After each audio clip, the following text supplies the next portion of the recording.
Et ce que je lui disais, et c'est une chose que je vous ai déjà dite, donc c'est un rappel, c'est que le fait de faire l'expérience de la vie terrestre est une occasion en or, si je peux dire ça, un cadeau d'Allah Tabaraka wa Ta'ala, quant à la compréhension de qui il est subhanahu. C'est-à-dire qu'à travers la vie terrestre, nous sommes amenés à vivre des choses, expérimenter des choses de l'intérieur, qui nous permettent d'avoir une compréhension, je dirais du cœur spirituel, de qui est notre Seigneur, inaccessible à des créatures dont la vie aurait commencé directement au paradis. Et parmi les choses que je lui ai citées, c'est des choses que je vous ai déjà citées, mais c'est un rappel. Par exemple, la bonne opinion d'Allah Tabaraka wa Ta'ala. Quand on parle de bonne opinion d'Allah Tabaraka wa Ta'ala, il faut comprendre husn al-dhann billah, que la bonne opinion, elle part. Une vraie bonne opinion part d'une réalité dans laquelle nous ignorons complètement ce qui nous attend plus tard. C'est-à-dire que l'être humain, il est face, ou le croyant, la croyante, est face à une réalité dont l'issue de la situation qu'il ou elle est en train de vivre ici, elle est méconnue. Elle est méconnue, mais, et c'est là où ça libère les cœurs, et c'est là où ça permet justement de trouver cette quiétude, cet apaisement, la bonne opinion d'Allah Tabaraka wa Ta'ala implique le fait que le musulman, la musulmane, va trouver dans son cœur, je ne vais plus parler de la tête ici, mais plutôt du cœur spirituel, les ressources nécessaires pour apaiser celui-ci lorsqu'elle est amenée à se projeter dans des choses dont elle a le sentiment que ça va être compliqué ou qu'il y a des risques en fait d'être insécurisé, etc., etc. C'est-à-dire que le musulman, la musulmane, de par sa foi, qui part du cœur, est en mesure, à partir de celle-ci, d'apaiser son cœur, de tranquilliser son cœur par rapport à tous les imprévus de la vie, par cette bonne opinion d'Allah Tabaraka wa Ta'ala, qui l'amène à se dire, quoi qu'il arrive, même si dans l'ici et maintenant, ce que je suis en train de vivre, ou la manière dont je me projette, j'ai l'impression que je ne vais jamais m'en sortir, que cette épreuve dans laquelle je suis, je ne vais jamais y arriver, etc., etc. La bonne opinion qu'on peut avoir dans son cœur d'Allah Tabaraka wa Ta'ala permet de dépasser ces états-là, ces états psychologiques, émotionnels, ces pensées-là. إن في خلق السماوات والأرض واختلاف الليل والنهار لآيات لأولي الألباب. C'est-à-dire que tous les noms d'Allah Tabaraka wa Ta'ala, ces noms qu'on est en train d'étudier, sont des noms auxquels on va avoir accès, une bonne partie d'entre eux sont des noms par lesquels, si pas tous, ce sont des noms en fait qui ne se découvrent réellement qu'en faisant l'expérience de ce qu'ils contiennent dans notre vie. C'est en se retrouvant confronté à des situations dans lesquelles, on va dire pour nous en tant qu'être humain, nos particularités d'être humain, d'être faible, parce que je vais souligner un peu c'est quoi un être humain, parce que si on oublie qui nous sommes, en fait c'est compliqué de comprendre, ou plutôt de connaître notre Seigneur sans avoir une vision claire de notre nature, de ce que nous sommes, du pourquoi on est sur Terre, et de ce qu'Allah attend de nous en fait. Qu'est-ce qu'Allah attend de nous. D'ailleurs j'avais une discussion là-dessus avec un frère qui est imam, on s'était rencontrés ici, et on a eu l'occasion d'échanger. Subhanallah, je lui avais expliqué certaines choses que je vous ai expliquées en cours. C'est une personne qui est dans la da'wah depuis longtemps, qui, mashallah, il a fait des études de sciences islamiques et tout. Et incertainement, ce que je lui ai expliqué, c'est une chose que je vous ai expliqué à vous, qu'Allah subhanahu wa ta'ala m'a permis de comprendre par sa grâce, parce que la compréhension est un cadeau d'Allah, c'est lui qui la donne. Donc l'être humain ne peut pas s'attribuer des choses en fait qui viendraient intrinsèquement de lui, c'est chaque fois la grâce divine. Et ce que je lui ai dit, c'est une chose que je vous ai déjà dite et que je répète pour bien comprendre l'une des sagesses du pourquoi on est sur Terre. Mais ce que je lui disais, écoute, il y a une chose à laquelle beaucoup de personnes ne sont pas attentives, c'est le fait de comprendre que notre vie sur Terre, la vie qu'on est amené à vivre sur Terre, avec la complexité qu'on retrouve dans cette vie, elle est assez complexe cette vie, elle n'est pas évidente. Elle est faite de montagnes russes au niveau émotionnel, au niveau psychologique, au niveau mental, etc., etc. C'est pas forcément évident d'être un être humain. c'est pas forcément évident de, quand je dis d'être un être humain, c'est de le piloter de l'intérieur. Autant on va avoir plus de facilité à observer les choses de l'extérieur, à les comprendre, à les analyser, à les relativiser quand ça ne nous concerne pas en fait. Il y a entre nous et la situation une posture qui est la nôtre, qui est celle d'observateur. C'est beaucoup plus facile comme ça. Mais quand on pilote de l'intérieur, quand on est à l'intérieur de nous-mêmes et qu'on est amené à devoir gérer cet être humain avec tout ce qui nous caractérise, c'est autre chose. C'est autre chose. Et ce que je lui disais, et c'est une chose que je vous ai déjà dite, hein, donc c'est un rappel, c'est que le fait de faire l'expérience de la vie terrestre est une occasion en or, si je peux dire ça, un cadeau d'Allah Tabaraka wa Ta'ala, quant à la compréhension de qui il est subhanahu. C'est-à-dire qu'à travers la vie terrestre, nous sommes amenés à vivre des choses, expérimenter des choses de l'intérieur, qui nous permettent d'avoir une compréhension, je dirais du cœur spirituel, de qui est notre Seigneur, inaccessible à des créatures dont la vie aurait commencé directement au paradis. Et parmi les choses que je lui ai citées, c'est des choses que je vous ai déjà citées, mais c'est un rappel. Par exemple, la bonne opinion d'Allah Tabaraka wa Ta'ala.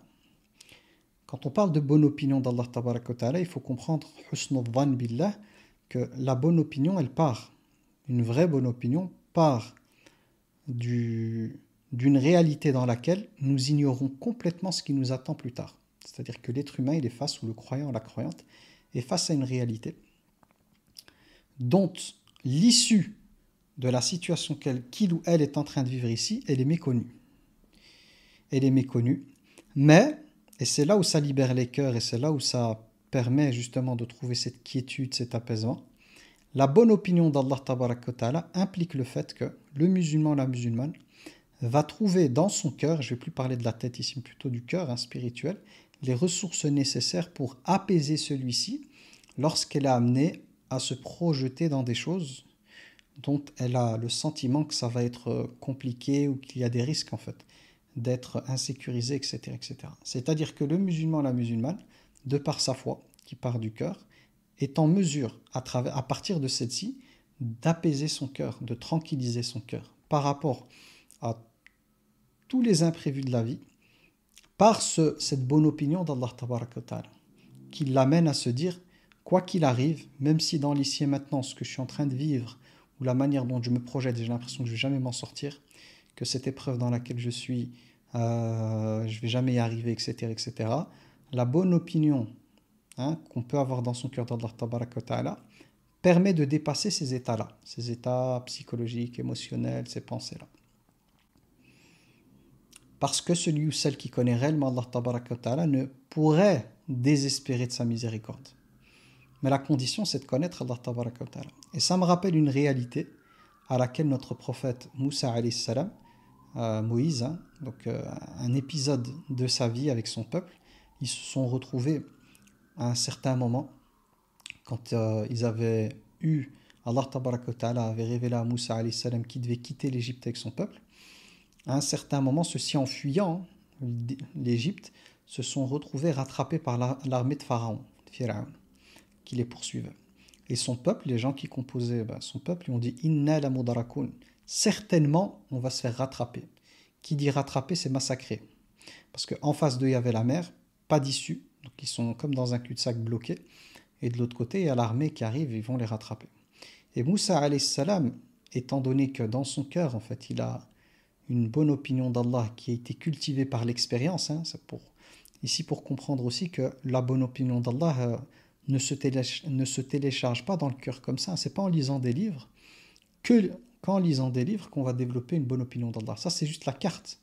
C'est pas le territoire. La bonne opinion d'Allah, comme le tawakkul, la confiance en Allah, vont se cultiver, se renforcer dans le cœur de la croyante et du croyant par l'expérience, par le fait d'affronter nos peurs, d'affronter des situations difficiles qui, par la grâce d'Allah, se terminent favorablement. C'est-à-dire que Moussa alayhi salam, à ce moment-là, la bonne opinion d'Allah dans son cœur était tellement bien ancrée qu'il leur a répondu jamais. Eux, ils disent certainement on va être rattrapé, c'est-à-dire que finalement, on est mort en fait, ils vont nous rattraper, c'est la mort. Et Moussa répond en disant Kalla, qui veut dire non, un non, comme un non, on dit jamais. Inna ma'iya rabbi sayahdin. J'ai avec moi mon Seigneur, il va me trouver, il va me guider, c'est-à-dire me trouver une solution. Mais avant d'arriver à ce niveau-là, de bonne opinion d'Allah et de tawakkul, de confiance en Allah, celui-ci a vécu d'autres épisodes, des initiations en fait. D'abord une initiation sur la montagne, quand Allah lui a dit de jeter, qu'est-ce qu'il avait dans sa main droite? Il lui a dit c'est mon bâton. Et il a décrit ce qu'il faisait avec. Puis Allah lui a dit de le jeter. Il a eu peur là, vraiment il a eu peur. Allah lui a dit reprends-le, n'aie pas peur. Il reviendra, il reprendra son état initial. Ce qu'il a fait. Donc là, il est en train de cultiver, c'est comme un entraînement, une préparation émotionnelle. C'est vraiment la gestion des émotions. Donc, pour pouvoir arriver à gérer quand l'émotion elle s'active, et ici la peur, ben c'est par la bonne opinion d'Allah et la confiance en lui qu'il est arrivé en fait à dépasser la peur et à justement trouver la force intérieure pour pouvoir reprendre ce bâton alors qu'il avait peur au départ, il voyait un serpent et au moment où il prend, il redevient, il se transforme en fait en bâton. Et donc à force d'avoir vécu des épisodes comme ça, donc d'abord avec le bâton, ensuite lorsqu'il s'est retrouvé face à face avec Pharaon, il avait peur en fait de cette rencontre, peur que celui-ci ne l'emprisonne, ne le torture, ne le tue. Donc il avait vraiment peur et Allah lui a dit n'aie pas peur. Il lui a dit à lui, à son frère Aaron alayhi salam, n'ayez pas peur, je suis avec vous, j'entends et je vois. Et puis devant les sorciers, quand ceux-ci ont jeté leur artifice, ces cordes qui donnaient l'impression d'être des serpents en train de se mouvoir, pareil, il a eu peur. Allah lui a dit n'aie pas peur, lance ce que tu as dans ta main. Elle avalera ce qu'ils ont fabriqué. Donc on voit chaque fois cette peur qui apparaît, qui démarre, et c'est cette bonne opinion d'Allah Tabaraka wa Ta'ala et cette confiance en lui qui lui donne la force de dépasser cette peur. Et c'est comme ça que son tawakkul, sa confiance en Allah et son husn dhan, sa bonne opinion d'Allah va s'ancrer dans son cœur. Donc pourquoi je vous disais ça? C'est pour vous dire que si les êtres humains, dès le départ dans le plan divin, avaient intégré le paradis, Allahu Akbar, avait intégré le paradis sans passer par la vie terrestre, on aurait été privé de pas mal de choses liées à la foi, liées aux vibrations du cœur, liées à la connaissance d'Allah Tabaraka wa Ta'ala, inaccessibles à ceux qui auraient vécu au paradis éternellement, qui n'auraient jamais connu la vie terrestre.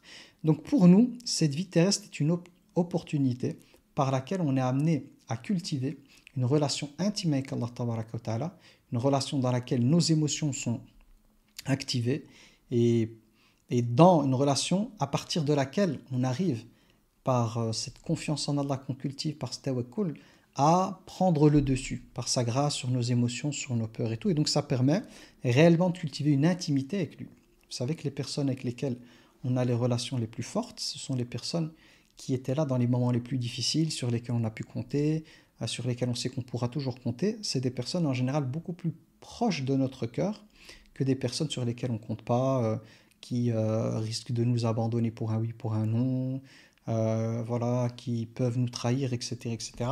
C'est clair que le lien là, même si la personne au niveau du sang, elle est très proche, mais s'il n'y a pas ce lien vrai, s'il n'y a pas ce sentiment en fait que la personne, le lien que vous avez avec cette personne est un lien véridique, est un lien de soutien, est une sorte de lien inconditionnel, ben, si ce ressenti n'est pas là dans le cœur, la proximité de cœur avec cette personne, elle est faible, quand bien même ce serait quelqu'un de la famille.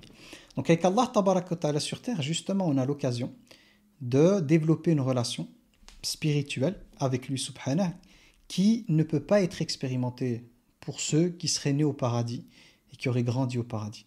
Ceux-ci n'auraient découvert que les noms d'Allah Tabaraka wa Ta'ala liés à la générosité, liés à l'abondance, liés à, comment on va dire ça, à son pouvoir créateur. Il est capable de créer des choses incroyables, etc., etc. Donc, dans ce type de lien avec Allah Tabaraka wa Ta'ala, toute la part liée à la bonté d'Allah, à la miséricorde d'Allah, miséricorde, la rahma, et pour qu'il y ait miséricorde, il faut être dans des situations difficiles.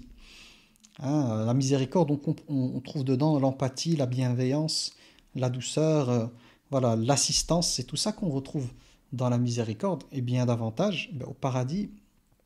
Bien que le paradis, l'entrée au paradis soit le fruit de la miséricorde d'Allah, mais au paradis, les gens n'ont pas peur. Au paradis, les gens n'auront pas peur, je vais utiliser le futur, n'auront pas peur, ne seront jamais tristes, ne seront pas angoissés. Il n'y a plus de défis, il n'y a plus de challenge, il n'y a plus de wasawis, il n'y a plus ces ruminations, ces pensées envahissantes qui rendent la vie difficile. Il n'y a pas de blessure, ni de trahison, ni d'humiliation, ni de rejet, ni d'abandon. Donc le paradis, c'est le monde du plaisir, c'est le monde du désir par excellence. Hein. Plaisir, désir. Quand je parle du désir, dans le cadre de ce qu'Allah autorise dans le paradis, et au paradis, les gens ont accès à ce qu'ils veulent, ils sont aussi reprogrammés. Il n'y a plus ce côté fujur tel qu'on le connaît sur Terre, hein, ce côté animal, bestial, qui dépasse toutes les limites, il n'existe plus au paradis. Mais en même temps, le paradis, c'est pas le monde de l'interdit, hein. C'est le monde de l'autorisation, mais avec des êtres purifiés. On n'est pas dans la perversion, donc on n'est pas avec des personnes équipées par le côté terrestre qu'on a tous, hein, ce côté animal, bestial et tout, parce que la lutte, elle est là. Et donc, ceux qui seront amenés à expérimenter le paradis, c'est une autre expérience, c'est autre chose, c'est une découverte des noms d'Allah, mais c'est autre chose en fait. Tandis que sur Terre, il y a une découverte incroyable en fait. On peut se retrouver sur son tapis de prière à pleurer en fait de douleur, à pleurer de tristesse, à pleurer de chagrin, avoir le besoin en fait qu'Allah nous assiste, avoir de l'espoir, c'est une ibadah. Hein. Donc l'espoir qu'on ressent dans son cœur, au paradis, il n'y a pas d'espoir, tout est là en fait. Espérer quoi? Tout est là, tout est accessible, tu n'as même pas besoin de te casser la tête. Donc l'espoir, la confiance, la bonne opinion, la crainte aussi, hein, la crainte de perdre son amour, la crainte de faire partie de ceux qui ont encouru la colère d'Allah, est là aussi, donc c'est pour ça que la personne fait tout pour se préserver, l'espoir de son pardon, donc le fait de l'implorer pour son pardon, tout ça n'est accessible que pour des êtres comme nous, à savoir des êtres dotés du libre arbitre, des êtres pécheurs, hein, parce que la condition pour justement avoir accès à ces noms-là, surtout ceux du pardon, c'est des êtres pécheurs. Si nous n'étions pas des êtres pécheurs, ben, s'il n'y a pas de péché, pour qu'il y ait pardon, ben, il y a forcément une erreur en fait. On demande pardon quand on fait une erreur, etc., etc. Donc Allah a voulu, dans ses plans à lui, faire de nous des êtres faillibles et non infaillibles. Faillibles, ça veut dire des êtres qui peuvent être amenés à faire des erreurs, à glisser et tout. Ça fait partie du plan. Parce que ce qui est recherché à travers notre nature humaine, notre faiblesse, le fait qu'on peut oublier, le fait qu'on peut se tromper, le fait qu'on peut commettre des erreurs, c'est de découvrir la grandeur d'Allah. Pas que nous, hein. Je le répète, ces choses-là, je les ai déjà expliquées, mais je les réexplique. Les anges sont aussi là pour apprendre. Hein. Ce sont des êtres capables d'apprendre. Ils n'ont pas la science infuse. Et à travers notre création, à partir de notre création, ceux-ci découvrent des noms et des attributs divins inaccessibles pour eux, sans des êtres comme nous. Donc ils découvrent l'étendue du pardon d'Allah. D'ailleurs, il y a des rapports qui sont faits auprès d'Allah par les anges, et ceux-ci voient comment Allah subhanahu wa ta'ala pardonne à ses créatures, comment il leur donne de ses biens, même pour ceux qui lui désobéissent, pour ceux qui, pour aller même jusqu'à blasphémer, dire des paroles qui ne sait pas Allah, ou même qui pourraient être insultants, Allah leur donne et tout, et les anges sont témoins de cela. Donc il y a quelque chose de beaucoup plus grand que nous en tant qu'êtres humains qui se joue par notre création. C'est lorsqu'on est égocentré, c'est-à-dire qu'on ne voit notre condition d'être humain qu'à partir de nous, sans voir à travers notre création la grandeur d'Allah tabaraka wa ta'ala, de ses noms et de ses attributs qui se manifestent et qui est accessible aux anges, mais pas qu'aux anges. Il y a peut-être des créatures en dehors des anges qui sont aussi témoins de tout cela, parce qu'Allah subhanahu wa ta'ala, il donne la conscience à ce qu'il veut. Donc on est porté par la terre, on a le ciel qui est au-dessus, il y a les montagnes, il y a plein de choses autour de nous, hein, qui d'une certaine manière sont en mesure, si Allah leur donne cette conscience, de témoigner. D'ailleurs la terre, elle va trembler le jour du jugement dernier, elle va faire ressortir ce qu'il y a, le corps va témoigner, donc notre corps va témoigner notre peau. Donc il y a tout ça en fait, toute la création à laquelle Allah peut donner une forme de conscience qui n'est pas celle de nous en tant qu'être humain, mais une autre, qui est là pour vénérer Allah tabaraka wa ta'ala, le louer en fait pour ses noms et ses attributs. Donc on voit bien que dans cette volonté divine de créer l'être humain et de le placer sur terre, il y a quelque chose de beaucoup plus grand que simplement ces êtres humains. Mais c'est la grandeur de notre Seigneur qui se rend accessible par la grâce d'Allah tabaraka wa ta'ala à toutes les créatures dotées d'une conscience, d'une raison.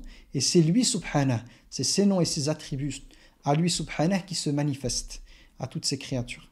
Et nous, la différence avec les anges ou les autres créatures qui nous observent, c'est que nous vivons de l'intérieur le fait d'être un être humain. Et donc, on est d'une certaine manière câblé, connecté en fait à la manière avec laquelle un être humain pense, la manière avec laquelle il désire, ses émotions. On sait c'est quoi la peur, on sait c'est quoi la tristesse, de l'intérieur, on sait c'est quoi l'angoisse, on sait c'est quoi la colère, on sait c'est quoi la joie, on sait c'est quoi l'amour, on sait c'est quoi la compassion. Tout ça, ce sont des choses qui nous animent de l'intérieur, qu'une machine ne pourrait ressentir. Elle peut simuler, mais ne peut pas le vivre. Et à travers ça, je rappelle, et c'est très important, le but recherché à travers cette créature, à savoir l'être humain, c'est d'une certaine manière le, le- le- la découverte des noms et des attributs divins d'Allah subhanahu wa ta'ala. C'est la raison pour laquelle les anges constatent les choses ici sur terre, mais ils seront aussi rassemblés le jour du jugement dernier. Donc, ils vont découvrir Allah, les noms et les attributs divins le jour du jugement dernier, avec une réalité. Le jour du jugement dernier, c'est une découverte pour les créatures, les êtres humains, les anges et tout, des noms et des attributs d'Allah tabaraka wa ta'ala, inaccessibles à la vie sur terre. Donc vous voyez que toutes les étapes, que ce soit la création de l'être humain avant le corps, c'est-à-dire notre esprit qui est créé, nos esprits qui ont été créés, puis notre passage sur terre, puis le passage dans le monde parallèle qu'on appelle le barzakh, après la mort, puis on passe de l'autre côté, après la fin des temps et tout ça, la résurrection et les 50 000 ans, cette journée qui va durer 50 000 ans, et puis enfin le paradis et l'enfer éternel, tout ça, toutes ces lignes du temps, du début jusqu'à la fin, avec ces êtres qui sont à l'intérieur, c'est pour découvrir Allah tabaraka wa ta'ala, chaque fois avec une nouvelle réalité, de nouvelles saveurs en fait, qui se dévoilent aux créatures. Donc finalement, si vous vous posiez la question de mais pourquoi tout ça, quel est ce plan, pourquoi on est sur Terre, pourquoi l'être humain il est libre, pourquoi tout ça, ben c'est pour que c'est par cela qu'Allah a décidé de se manifester. Et quand je dis se manifester, c'est de se rendre accessible. Pas complètement, il n'y a personne qui peut avoir la connaissance d'Allah absolue si ce n'est lui, mais en tout cas ces créatures le découvrent. Ils le découvrent ses noms, ses attributs, etc., etc. Et nous, on est en train de les étudier ici d'une manière un peu théorique, mais ce que j'aimerais, c'est pour ça que cette introduction à l'asbu-là, c'est d'en avoir conscience avec le cœur, de comprendre en fait ce qui se joue à travers cette étude qu'on est en train de faire. Finalement, c'est le pourquoi de notre vie qui est lié à ces noms et ces attributs, à la découverte de ces noms et ces attributs, qui pousse à l'adoration, hein, parce qu'Allah subhanahu wa ta'ala dit « Je n'ai créé les djinns et les humains que pour qu'ils m'adorent ». Il y a l'adoration de base, c'est celle qui part du cœur. Donc la bonne opinion d'Allah est une adoration, le tawakkul c'est une adoration.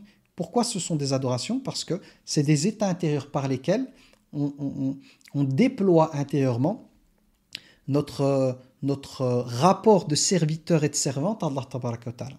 C'est par ces états-là qu'on ressent au fond de notre cœur qu'on est des fuqara, qu'on est des pauvres, qu'on est des indigents. On montre notre besoin d'Allah subhanahu wa ta'ala, qu'il a, subhanahu, lui, l'exclusivité du pouvoir en fait, de pouvoir de l'action dans le monde, dans tout ce qui existe en fait. Tout passe par lui. Il est le début qui n'a pas de début et il est la fin qui n'a pas de fin. C'est-à-dire que quand on dit, et c'est des noms qu'on va étudier, c'est qu'il n'y a rien avant lui, il n'y aura rien après lui et tout part de lui subhanahu. Et donc, pour les personnes qui se poseraient encore la question de savoir mais qu'est-ce qu'on fait sur terre, comme les anges, hein, pourquoi établir, oh Allah, vas-tu établir sur terre des êtres qui vont semer la corruption et verser le sang? Allah ne nous a pas créés ni pour semer la corruption ni pour verser le sang. Mais il a créé l'être humain avec ce qu'il est pour l'apprentissage, pour la connaissance. Et d'ailleurs, l'histoire de notre père Adam, pour ceux qui ont eu cours avec moi dans la sourate al-Baqarah, dès le début de notre histoire, elle commence avec notre père par l'apprentissage. Le fait qu'Allah lui a appris le nom de toutes choses. Donc on comprend dès le départ que l'objectif de cette création-là, de cette créature, c'est l'apprentissage.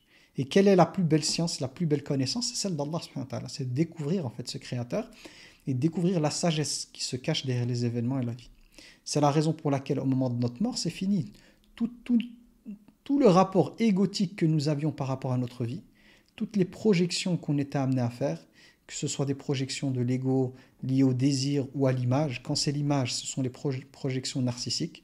Donc tout ce qui est lié au succès, la lumière vers soi. Ben là, on appelle ça les projections narcissiques. Mais il y a de l'autre côté aussi avec l'ego, tout ce qui est lié au plaisir, au désir, aux choses vers lesquelles tend naturellement l'être humain. Tend naturellement l'être humain, c'est juste un test en fait. À travers tout ça, Allah subhanahu wa ta'ala nous teste pour voir comment on va se comporter et puis notre rapport à notre Seigneur. Mais au moment de la mort, tout ça n'a plus aucune importance. Hein. Quelqu'un qui est décédé, tout ce qu'il a construit sur terre, c'est fini en fait. On tourne cette page, elle n'était que momentanée, elle n'était qu'un test. Entre guillemets, elle n'est pas une simulation parce que c'est une vraie vie qu'on vit, mais elle est à l'image d'un rêve en fait. C'est pour ça que les gens, quand ils vont être ressuscités et qu'on leur posera la question de la durée du temps qu'ils étaient amenés passer sur terre, ils diront j'ai passé un jour ou une partie d'un jour en fait, tellement c'est comme un rêve en fait, ce sont des souvenirs, hein, le passé, ce sont des souvenirs, ça disparaît. Là je vous parle, la minute qui est avant, elle a disparu. et celle dans laquelle je vais arriver la suivante, elle va arriver, puis elle va disparaître. Au moment où je vais parler, cette minute, elle passe, elle disparaît. Donc en fait, on est constamment en mouvement et notre vie nous échappe. Quand je dis notre vie, c'est pas la vie terrestre telle qu'on la vit, mais c'est le temps nous échappe en fait. Chaque instant disparaît. Chaque seconde qui passe, hop, il part en fait. Il disparaît, il ne reviendra plus en fait. Parce que c'est la vie d'ici-bas. Tandis que le paradis, c'est la demeure de la stabilité. C'est l'éternité, mais une éternité stable en fait, qui n'est pas en mouvement comme la vie sur Terre, en passant par des météos différentes à l'intérieur. Non. Le paradis, il est fait comme c'est la récompense liée à la miséricorde divine pour les personnes qui ont fait de leur vie une vie par laquelle ils étaient connectés à leur mission réelle, qui est celle de connaître Allah Tabaraka wa Ta'ala, de l'adorer comme il s'y à sa majesté, et de l'unifier. Et l'unifier, c'est un terme qu'on utilise, c'est tawhid, c'est de renvoyer tous les bienfaits à lui, plutôt que de disperser les bienfaits là ou là, en fait de revenir à la source, c'est-à-dire de reconnaître au plus profond de notre cœur que tout vient de lui, en fait. Tout est le fruit de sa grâce, que le reste, ce ne sont que des causes. Tout n'est que cause. Tout. Et quand je dis tout, c'est tout au sens matériel, tout au sens humain, à tous les niveaux. Les parents ne sont que des causes voulues par Allah pour que quelqu'un arrive sur terre. Que ce soit des parents qui se sont unis à partir du mariage, ou que ce soit des géniteurs, en fait, c'est deux personnes qui ont fait quelque chose, ce ne sont que des causes. Pour que cet être arrive sur terre, pour être amené à vivre cette expérience humaine. Mais dans le fond, et je l'ai dit plusieurs fois, le lien de parenté n'est qu'un lien lié au choix divin, qu'un esprit intègre un corps. C'est en intégrant le corps que, hop, on se retrouve à intégrer une famille. Mais à la base, l'esprit, lorsqu'il a été créé, il est lié à notre père Adam alayhi salam, donc on est tous sortis de lui. Mais le lien tel qu'on le voit aujourd'hui sur terre, les liens de sang, ce sont des liens qui font partie des plans divins, liés à la perfection d'Allah, mais c'est un choix qu'Allah a fait. C'est un choix qu'il fait. Alors qu'à la base, à partir du moment où tous les esprits sont sortis en même temps, il n'y a pas de hiérarchie, j'ai envie de dire. Telle personne est le père, le frère, le grand-père, l'arrière-grand-père, le petit-fils, l'arrière-petit-fils, le frère, la sœur et tout. Mais comme Allah Tabaraka wa Ta'ala, au moment de créer les esprits, il y a déjà la prédestinée du corps qui est inscrite dans la tablette préservée. Donc tout a été fait en fonction du plan global qui nous dépasse. Si je rentre là-dedans, on va se perdre parce que ça nous dépasse. Mais il faut juste comprendre que effectivement l'esprit est arrivé avant le corps, mais que le plan complet du début jusqu'à la fin, il a été prévu par Allah Tabaraka wa Ta'ala. Donc il y a toujours une harmonie, il y a toujours une connexion. C'est pas l'esprit il arrive, puis hop, il y a une sorte d'hasard pour dire allez, on va le mettre là. Non. C'est que cet esprit comme il est, avec le corps qui va arriver dans les détails avec l'histoire, tout est fait de manière parfaite, en fonction du plan divin, en fonction de ce qu'Allah Tabaraka wa Ta'ala a décidé, sur base, je vous ai dit, de la finalité absolue. Retenez la finalité parce que c'est le plus important, c'est d'apprendre à connaître Allah Tabaraka wa Ta'ala, pour l'adorer comme ici à sa majesté, pour l'unifier, c'est-à-dire à l'intérieur de nous de faire l'expérience que tout lui revient en fait, et de ne plus avoir un cœur qui est attaché à la causalité aux causes, mais plutôt d'avoir un cœur qui est attaché à celui qui a tout entre les mains, et de composer avec les causes comme étant simplement des causes, en ayant conscience que la cause ne peut rien m'apporter, ni comme bien ni comme mal, mais que le destin et la subsistance et tout est l'exclusivité d'Allah Tabaraka wa Ta'ala. Mais de nouveau, pour pouvoir réellement cultiver un amour inconditionnel d'Allah Tabaraka wa Ta'ala, plutôt que d'être dans une relation avec Allah qui est une relation où on ne voit que notre intérêt égotique, Allah Tabaraka wa Ta'ala, dans le plan qu'il a décidé pour nous, il nous met face à des épreuves, il nous met face à la privation. Donc faire face à la privation, et qu'est-ce qu'on fait en fait? D'être privé de choses désirées, et elles ne sont désirées, désirables que parce qu'Allah nous a équipés avec le fait de les désirer. Donc ça aussi c'est important de comprendre que le désir, c'est une chose qui est installée à l'intérieur. Si nous désirons des choses, c'est parce qu'Allah nous a équipés pour les désirer. Mais quel est le but derrière? C'est nous tester et de voir qu'est-ce qui l'emporte, le désir égotique ou la volonté divine. L'amour de la chose créée ou l'amour d'Allah Tabaraka wa Ta'ala. Le test, il est là. Et on a le droit à l'erreur, c'est-à-dire que le pardon, là on est dans le thème du pardon, c'est-à-dire qu'Allah Tabaraka wa Ta'ala, ayant créé l'être humain avec les deux parties, une partie spirituelle qui tend vers lui et une autre animale, bestiale, qui tend vers le désir, le plaisir, et on peut rajouter avec ça toute la part narcissique et égotique, comme on est des êtres humains et que c'est quelque chose qui nous pilote, l'être humain peut être amené en fait à se tromper, à faire le choix de la cause, l'amour de la cause qui l'emporte, etc., etc.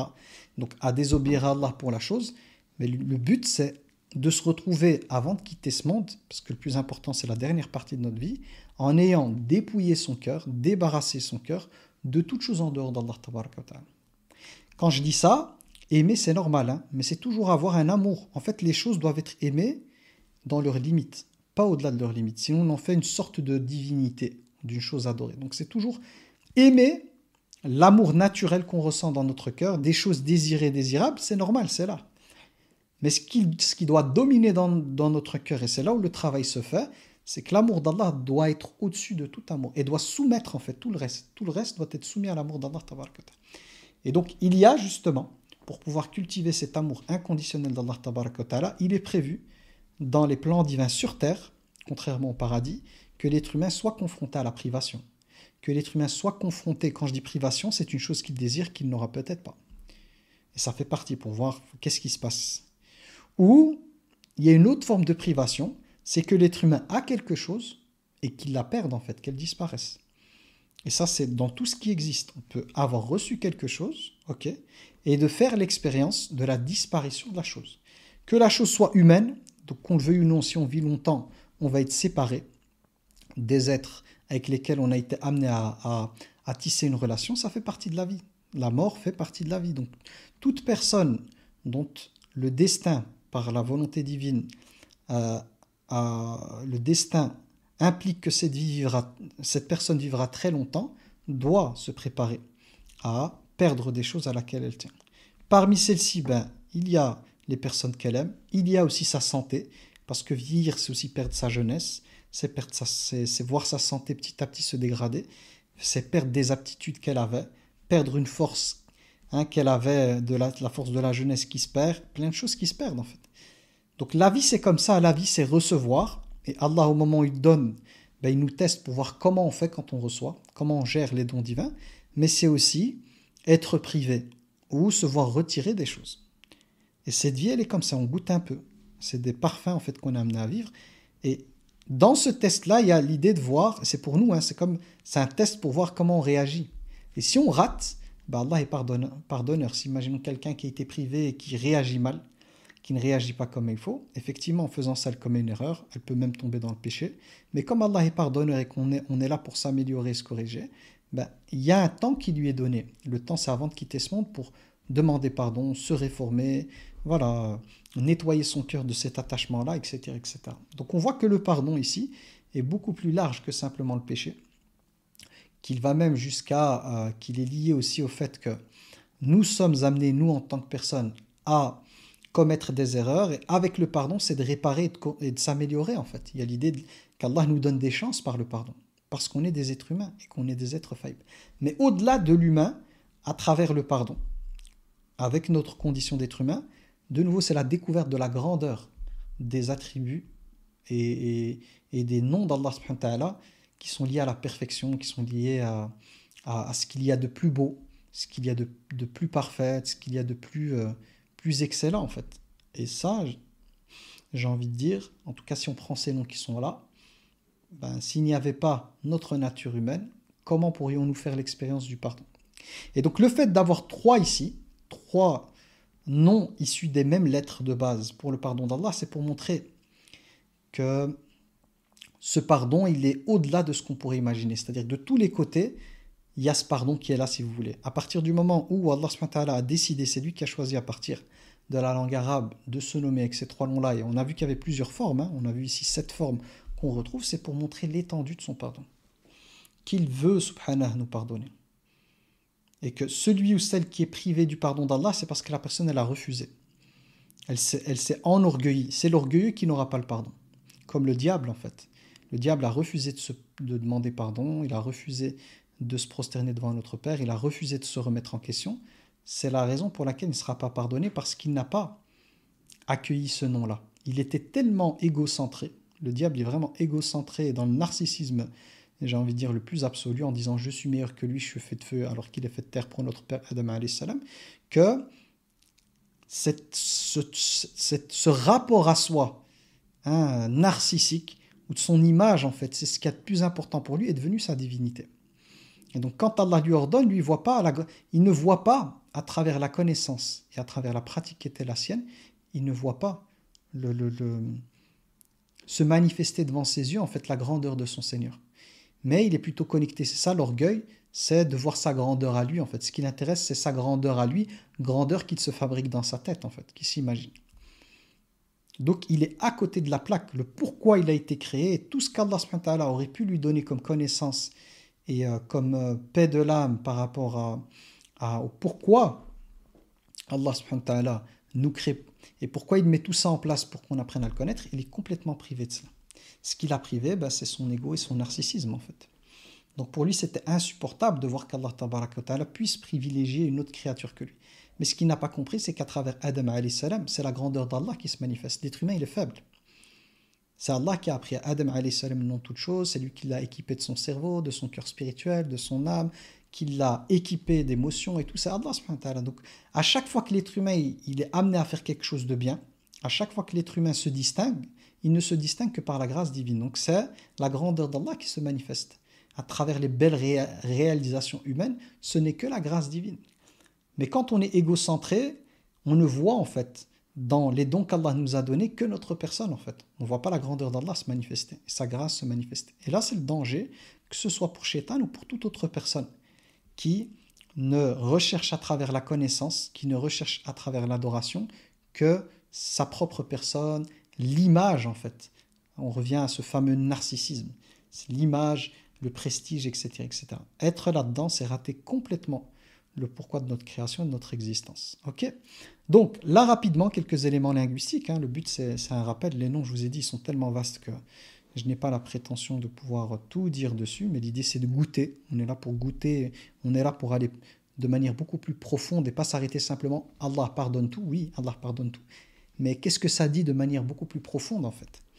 Et c'est là où ça nous touche, quand on voit les choses de manière beaucoup plus large, quand on sort de notre petitesse d'être humain, qu'on sort de notre égocentrisme, en fait, et qu'on comprend le pourquoi de notre vie sur Terre à partir des explications que j'essaie de nous donner ici, sur lesquelles je me base, c'est une autre vie, en fait, c'est un autre rapport avec la vie. Je suis plus là pour moi sur Terre, en fait, ni pour mes désirs, je suis là pour apprendre à connaître Allah.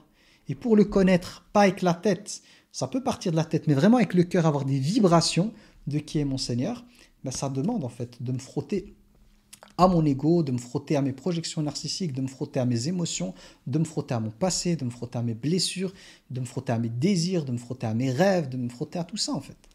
De me frotter aux autres, c'est tout ça. Et de me frotter au monde invisible aussi, avec les wasawis, etc., etc. Donc, ici pour rentrer dans la différence entre les trois noms, le premier, Al-Ghafir, on dit c'est ismu fa'il, donc c'est la forme avec l'ismu fa'il. Donc ça renvoie à celui qui fait l'action de pardonner. Donc retenez, Ghafir, donc c'est le nom d'Allah tabaraka wa ta'ala, c'est Ghafir. On dit ismu fa'il, c'est le nom de celui qui fait une action. Ça renvoie au fait, ça nous informe qu'Allah pardonne. C'est juste ça qu'il faut retenir, qu'Allah pardonne. Donc qu'il est pardonneur. Donc ça nous donne une connaissance de cet attribut. Avec les deux autres noms, c'est une forme en langue arabe qui essaie de l'exagération. On dit Seratul Mubalara. Seratul Mubalara, c'est la forme qu'on pourrait dire hyperbolique, si vous voulez, donc vraiment de l'exagération. Mais pour Allah, quand on utilise le terme de l'exagération, c'est comme si on dit, juste pour comprendre, c'est comme si on dit cette personne, elle est trop gentille, c'est exagéré. Donc le exagéré, c'est pas quelqu'un qui exagère, qui en fait trop. Ça n'a pas ce sens-là parce qu'Allah est le parfait par excellence, mais c'est quand on l'utilise nous pour dire cette personne est tellement gentille, on dit c'est exagéré. Comment elle est gentille, c'est exagéré. Ça veut dire que c'est incroyable en fait. Donc ici, les deux mots qui suivent, ce sont des mots liés à la forme, j'ai envie de dire, la plus grande, la plus parfaite, la plus complète, la plus exagérée au sens positif en fait, c'est qui dépasse en fait notre capacité à saisir tellement on dit c'est exagéré, comment il est gentil, c'est exagéré, comment il est généreux, c'est trop, même les gens vont dire c'est trop, mais pour Allah il n'y a pas de trop. Donc les deux qui suivent sont liés à cette volonté de montrer l'étendue du pardon d'Allah tabaraka wa ta'ala. Avec Ghafour, ala wazni fa'oul. C'est pas grave si vous ne comprenez pas ces moules et tout. Moi, je vous expliquerai en langue française. Donc, le deuxième, le 47, Ghafour. Quand on va dans les livres et quand on écoute un peu les spécialistes de la linguistique et ceux qui expliquent les noms d'Allah, ils expliquent que là, Dans ce nom-là, ce qui est capturé, c'est le fait qu'Allah Tabaraka wa Ta'ala pardonne les péchés, et pardonne les péchés peu importe leur nature. Vous savez que les péchés, il y a les petits, il y a les grands, etc. etc. Avec Ghafour, ala wazni fa'oul, c'est le fait de décrire le pardon d'Allah Tabaraka wa Ta'ala avec le fait qu'il n'y a aucun péché, peu importe sa grandeur, peu importe sa nature, peu importe sa catégorie, qui ne pourrait être pardonné par Allah. C'est-à-dire que ce nom-là, comme c'est lié, je vous ai dit, à l'exagération, c'est-à-dire qu'il n'y a aucun péché, peu importe le type de péché, qui pourrait être plus grand, plus large, quand je dis plus grand, plus large, plus haut, tout ce que vous voulez, si on peut utiliser tous les mots que vous voulez, qu'Allah subhanahu wa ta'ala ne pourrait pas pardonner. Donc on dit que c'est utilisé en général pour le type de péché. Avec Al-Ghaffar, ok, Ghaffar, Fa'al, en langue arabe, ce shem-là, c'est utilisé pour le côté sans arrêt, sans arrêt, sans arrêt, sans arrêt, sans arrêt. C'est-à-dire qu'Allah tabaraka wa ta'ala pardonne les péchés, mais il n'y a pas de fin en fait. Ça veut dire que c'est un pardon qui n'arrête pas, qui est constant. Donc, avec Ghafour, c'est le type de péché, peu importe la grandeur du péché, peu importe la nature du péché, le pardon d'Allah sera toujours au-dessus. Avec Ghaffar, c'est la répétition. Peu importe la répétition du péché que la personne elle fait, Allah subhanahu wa ta'ala il pardonne, pardonne, pardonne, pardonne. Et c'est pour ça que j'ai utilisé éternel, mais vous pouvez retrouver le sens de incessant en fait. C'est toujours pardonner, pardonner, pardonner, pardonner, pardonner. Il n'y a pas de fin. Et même, on pourrait dire, on revient avec la forme exagérée. On revient à cette personne, elle pardonne trop. C'est incroyable, elle est trop gentille. C'est exagéré. Donc, il n'y a pas de fin, en fait. La fin du pardon d'Allah n'est pas liée à son essence. C'est lié à l'être humain. Si l'être humain, lui, ne demande pas pardon, il ne sera pas pardonné. Mais Allah, lui, il est pardonneur. Et son pardon, il n'y a pas de fin. C'est un pardon qui n'arrête jamais. Donc, on voit avec ces trois formes, en fait, la beauté. On revient à la beauté. La beauté, la grandeur, l'excellence, le côté inaccessible tellement c'est grand, tellement ça nous dépasse du pardon d'Allah tabaraka wa ta'ala. Sachant que le verbe, les noms qui sont liés, la racine du mot avec le pardon, dans le Coran, c'est mentionné de nombreuses fois. Alors ici, on voit qu'en fonction des noms, il y a un nombre qui a été cité, mais si je me souviens bien avec le verbe, si je le trouve ici, plus de 300 fois on cite ici. Alors combien, je ne sais pas, mais il est écrit au-delà de 300 fois. Tellement Allah y pardonne, subhanahu. Et il nous appelle au pardon. Et il n'y a pas de limite à son pardon. Donc moi, ça me touche. C'est-à-dire que le fait qu'à travers, on va dire, les différentes formes avec lesquelles on retrouve le nom d'Allah tabaraka wa ta'ala, avec les différents moules, les différents schèmes, ça touche en fait. Avec son cœur, de se dire qu'Allah subhanahu wa ta'ala, en fait, son pardon, quand on parle de son pardon, on parle de la manière avec laquelle Allah traite ces créatures faibles, nous les êtres humains. Donc on voit celui qui est grand, celui qui est parfait, celui qui est au-dessus de tout, celui qui a le pouvoir absolu. On voit le petit être humain qui est sur la planète Terre, une poussière à l'échelle de notre voie lactée. La voie lactée, c'est rien du tout par rapport, c'est une poussière dans notre univers. Et qu'Allah subhanahu wa ta'ala, pour ces créatures-là, avec toutes les imperfections des êtres humains, leurs bêtises et tout, qu'Allah subhanahu wa ta'ala leur pardonne et pardonne de manière incessante, peu importe le péché, c'est quand même. Pourtant, il nous a prévenus, pourtant, voilà, il y a plein de choses, et l'être humain, il fait des bêtises, et il recommence, Allah pardonne, pardonne, pardonne. Moi, ça me touche. Et de nouveau, si on reconnecte ça à ce que je vous ai expliqué avec les anges, avec le fait d'apprendre à connaître Allah, je suis sûr que les anges, lorsqu'ils voient ça, ils sont impressionnés, en fait. Ils doivent glorifier Allah tabaraka wa ta'ala et faire les louanges d'Allah tabaraka wa ta'ala avec des louanges, une vibration de leur cœur, s'ils ont un cœur, qui dépasse en fait ce qu'on pourrait s'imaginer. Parce que c'est vrai, quand on voit l'être humain, ce qu'il est capable de faire, et d'ailleurs c'est ce qu'ils ont dit, Allah, vas-tu mettre sur terre des êtres qui vont semer la corruption et verser le sang? Donc ils voient quand même des choses incroyables sur terre, et qu'Allah subhanahu wa ta'ala, tant que les personnes demandent pardon, il leur pardonne.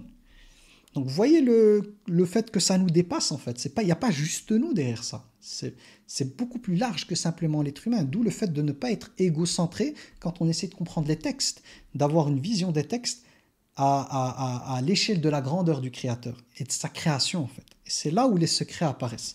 Mais si on reste connecté au petit être humain et à notre limite égocentrée, il y a plein la profondeur liée au nom d'Allah tabaraka wa ta'ala nous échappe.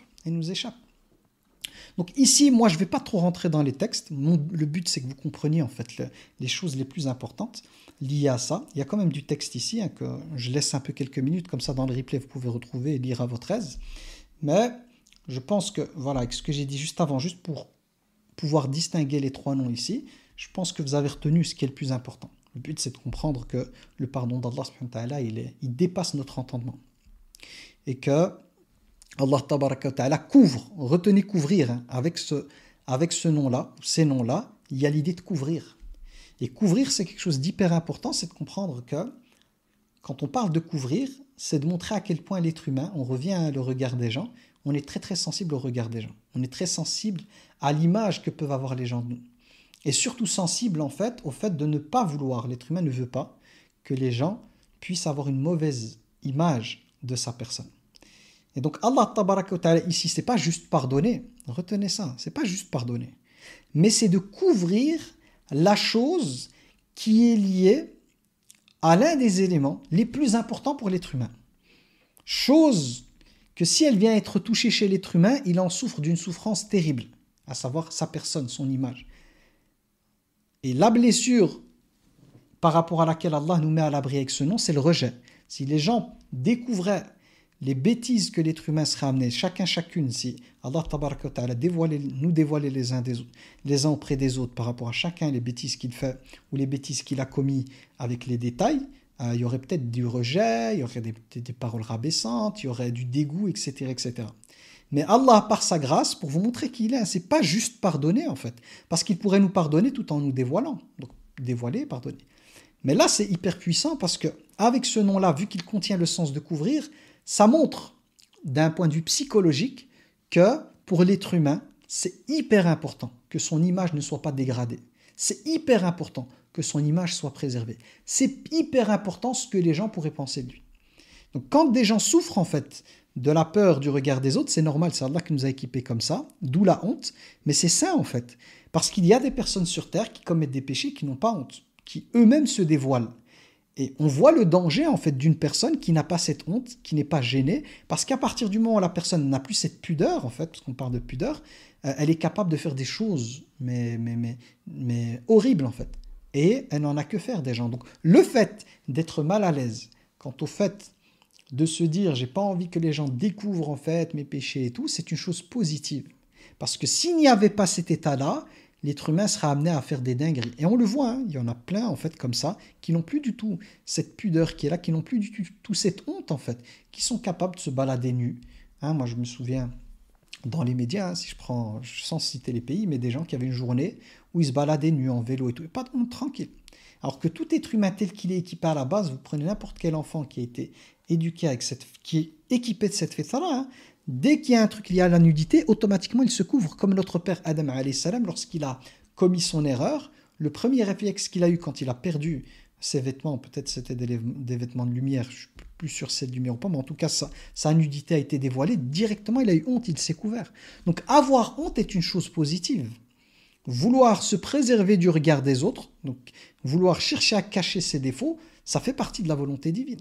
Donc on voit qu'Allah ici, il n'y a pas simplement pardonné, mais il y a aussi l'idée de préserver notre image. Allah ne cherche pas à ce que notre image soit, parce que c'est important pour l'être humain, on revient à ces projections narcissiques, il y a une part en fait de l'image liée à notre personne qui n'est pas mauvaise, que l'islam va prendre en considération. On parle de dignité ici, notre dignité. Quand on est dans la dignité, ça va.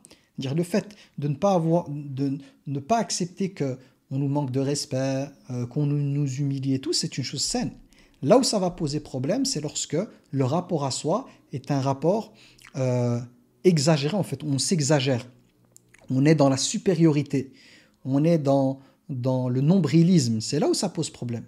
Mais avoir cette conscience de soi et vouloir préserver son image de base, ça c'est une chose qui a été, par laquelle Allah nous a équipés, de laquelle Allah nous a équipés.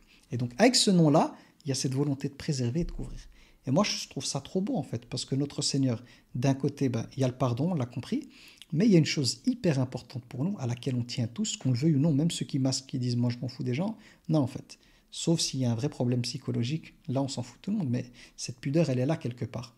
Et elle est bénéfique. Elle peut être éprouvante, hein, parce que quand notre image elle est un peu malmenée et tout, ça nous fait mal, hein, mais c'est pour montrer combien c'est une chose qui a de la valeur à nos yeux et qu'Allah préserve par sa grâce. C'est la raison pour laquelle, chez nous en islam, donc il ne faut pas rendre son péché public et il ne faut pas le dévoiler. Il ne faut pas raconter ses péchés en fait. Il faut garder, Allah subhanahu wa ta'ala couvre, il faut garder cette couverture. Et lui demander pardon et de corriger. Mais il n'y a pas à dévoiler ses péchés, et il n'y a pas voilà, à se dire je suis hypocrite parce que je commets des péchés, je me repens, si les gens savaient ceci et cela. Non, en fait, c'est pas de l'hypocrisie ici, ça fait partie d'une dignité à préserver. Et de toute façon, c'est entre vous et Allah tabaraka wa ta'ala, et c'est ça qu'il faut avoir en tête. Ok. Donc là, j'ai laissé le temps juste pour que vous puissiez lire. J'aime pas trop lire, c'est pour ça que voilà, c'est des choses que j'explique directement, afin de vous donner l'essence du message. Mais je vais aller dans le dernier paragraphe. C'est notre Seigneur nous déclare ici son amour. C'est-à-dire pour ceux qui commettent beaucoup de péchés, dans le Coran, Allah subhanahu wa ta'ala leur parle directement. Aux pécheurs qui ont exagéré dans les péchés, mais exagéré, il leur dit, ô mes serviteurs qui avaient exagéré dans les péchés, qui ont commis des péchés avec excès, ne désespérez pas de la miséricorde d'Allah tabaraka wa ta'ala. Car Allah pardonne toute chose. Alors entre parenthèses, il y a écrit amour. Moi, je suis pas trop d'accord avec le fait de considérer que la miséricorde, c'est le synonyme d'amour. Pour moi, la miséricorde, elle est beaucoup plus large. Elle englobe beaucoup plus de choses que simplement l'amour. Ok, donc retenez juste ça parce qu'on le voit entre parenthèses. Oui, faire miséricorde, ça part, en tout cas pour nous, chez nous, ça part du cœur. En tant que personne, on peut ressentir de l'empathie, mais on peut être amené à faire miséricorde à quelqu'un sans forcément le porter dans son cœur. Mais Allah tabaraka wa ta'ala, quand on parle d'Allah, c'est toujours la perfection. La miséricorde, elle est beaucoup plus large que l'amour. Ok, car Allah subhanahu wa ta'ala pardonne tous les péchés. Et il est le pardonneur et le miséricordieux. Innahu huwa al-ghafour. Là, la forme qui a été utilisée, c'est Ghafour et pas Ghaffar. Ça veut dire qu'Allah pardonne tout type de péché. On n'est pas dans la répétition, on est face à des gens qui ont fait beaucoup de péchés, ok, et qui se disent est-ce qu'Allah il va me pardonner? Donc Allah a utilisé quel nom ici? Comme on n'est pas dans la récidive, mais on est face à des personnes en fait qui désespèrent avec tout ce qu'elles ont fait comme péché et de se dire la quantité elle est trop grande en fait. Il y a avec tous les grands, les petits et tout. Et Allah a utilisé la forme Ghafour, c'est-à-dire la forme du pardon qui englobe toute chose en fait. Il n'y a rien qui est au-dessus du pardon d'Allah tabaraka wa ta'ala. Et il est Rahim, le miséricordieux. Donc notre Seigneur nous déclare ici, il y a écrit son amour, oui pour les croyants il y a de l'amour. Donc comme il y a écrit mes serviteurs, ici on peut estimer que la miséricorde qu'on retrouve ici elle est liée à l'amour parce qu'Allah aime ses serviteurs, ses servantes. Donc on peut considérer qu'ici l'amour est compris parce que ce sont les serviteurs d'Allah. Et en plus, il y a écrit désir, mais ce n'est pas le désir au sens humain, de nouveau faire attention avec les mots, c'est plutôt la volonté divine de nous pardonner. Donc il ne faut pas comprendre le terme désir au sens tel que nous on peut l'avoir en tant qu'être humain, mais c'est la volonté d'Allah de nous pardonner, de nous offrir son pardon, alors même que nous avons outrepassé toutes les limites. Ici, il faut retenir toutes les limites. Il, glorifié, exalté soit-il, subhanahu wa ta'ala, nous dit qu'il n'y a pas de limite au-delà de laquelle il ne peut pas nous pardonner. Il n'y a rien qui échappe à son pardon. Et que rien n'est impardonnable. Retenez ça, il n'y a rien qui est impardonnable pour Allah. Parce qu'il est Al-Ghafour, qui exprime la qualité, la perfection et l'universalité.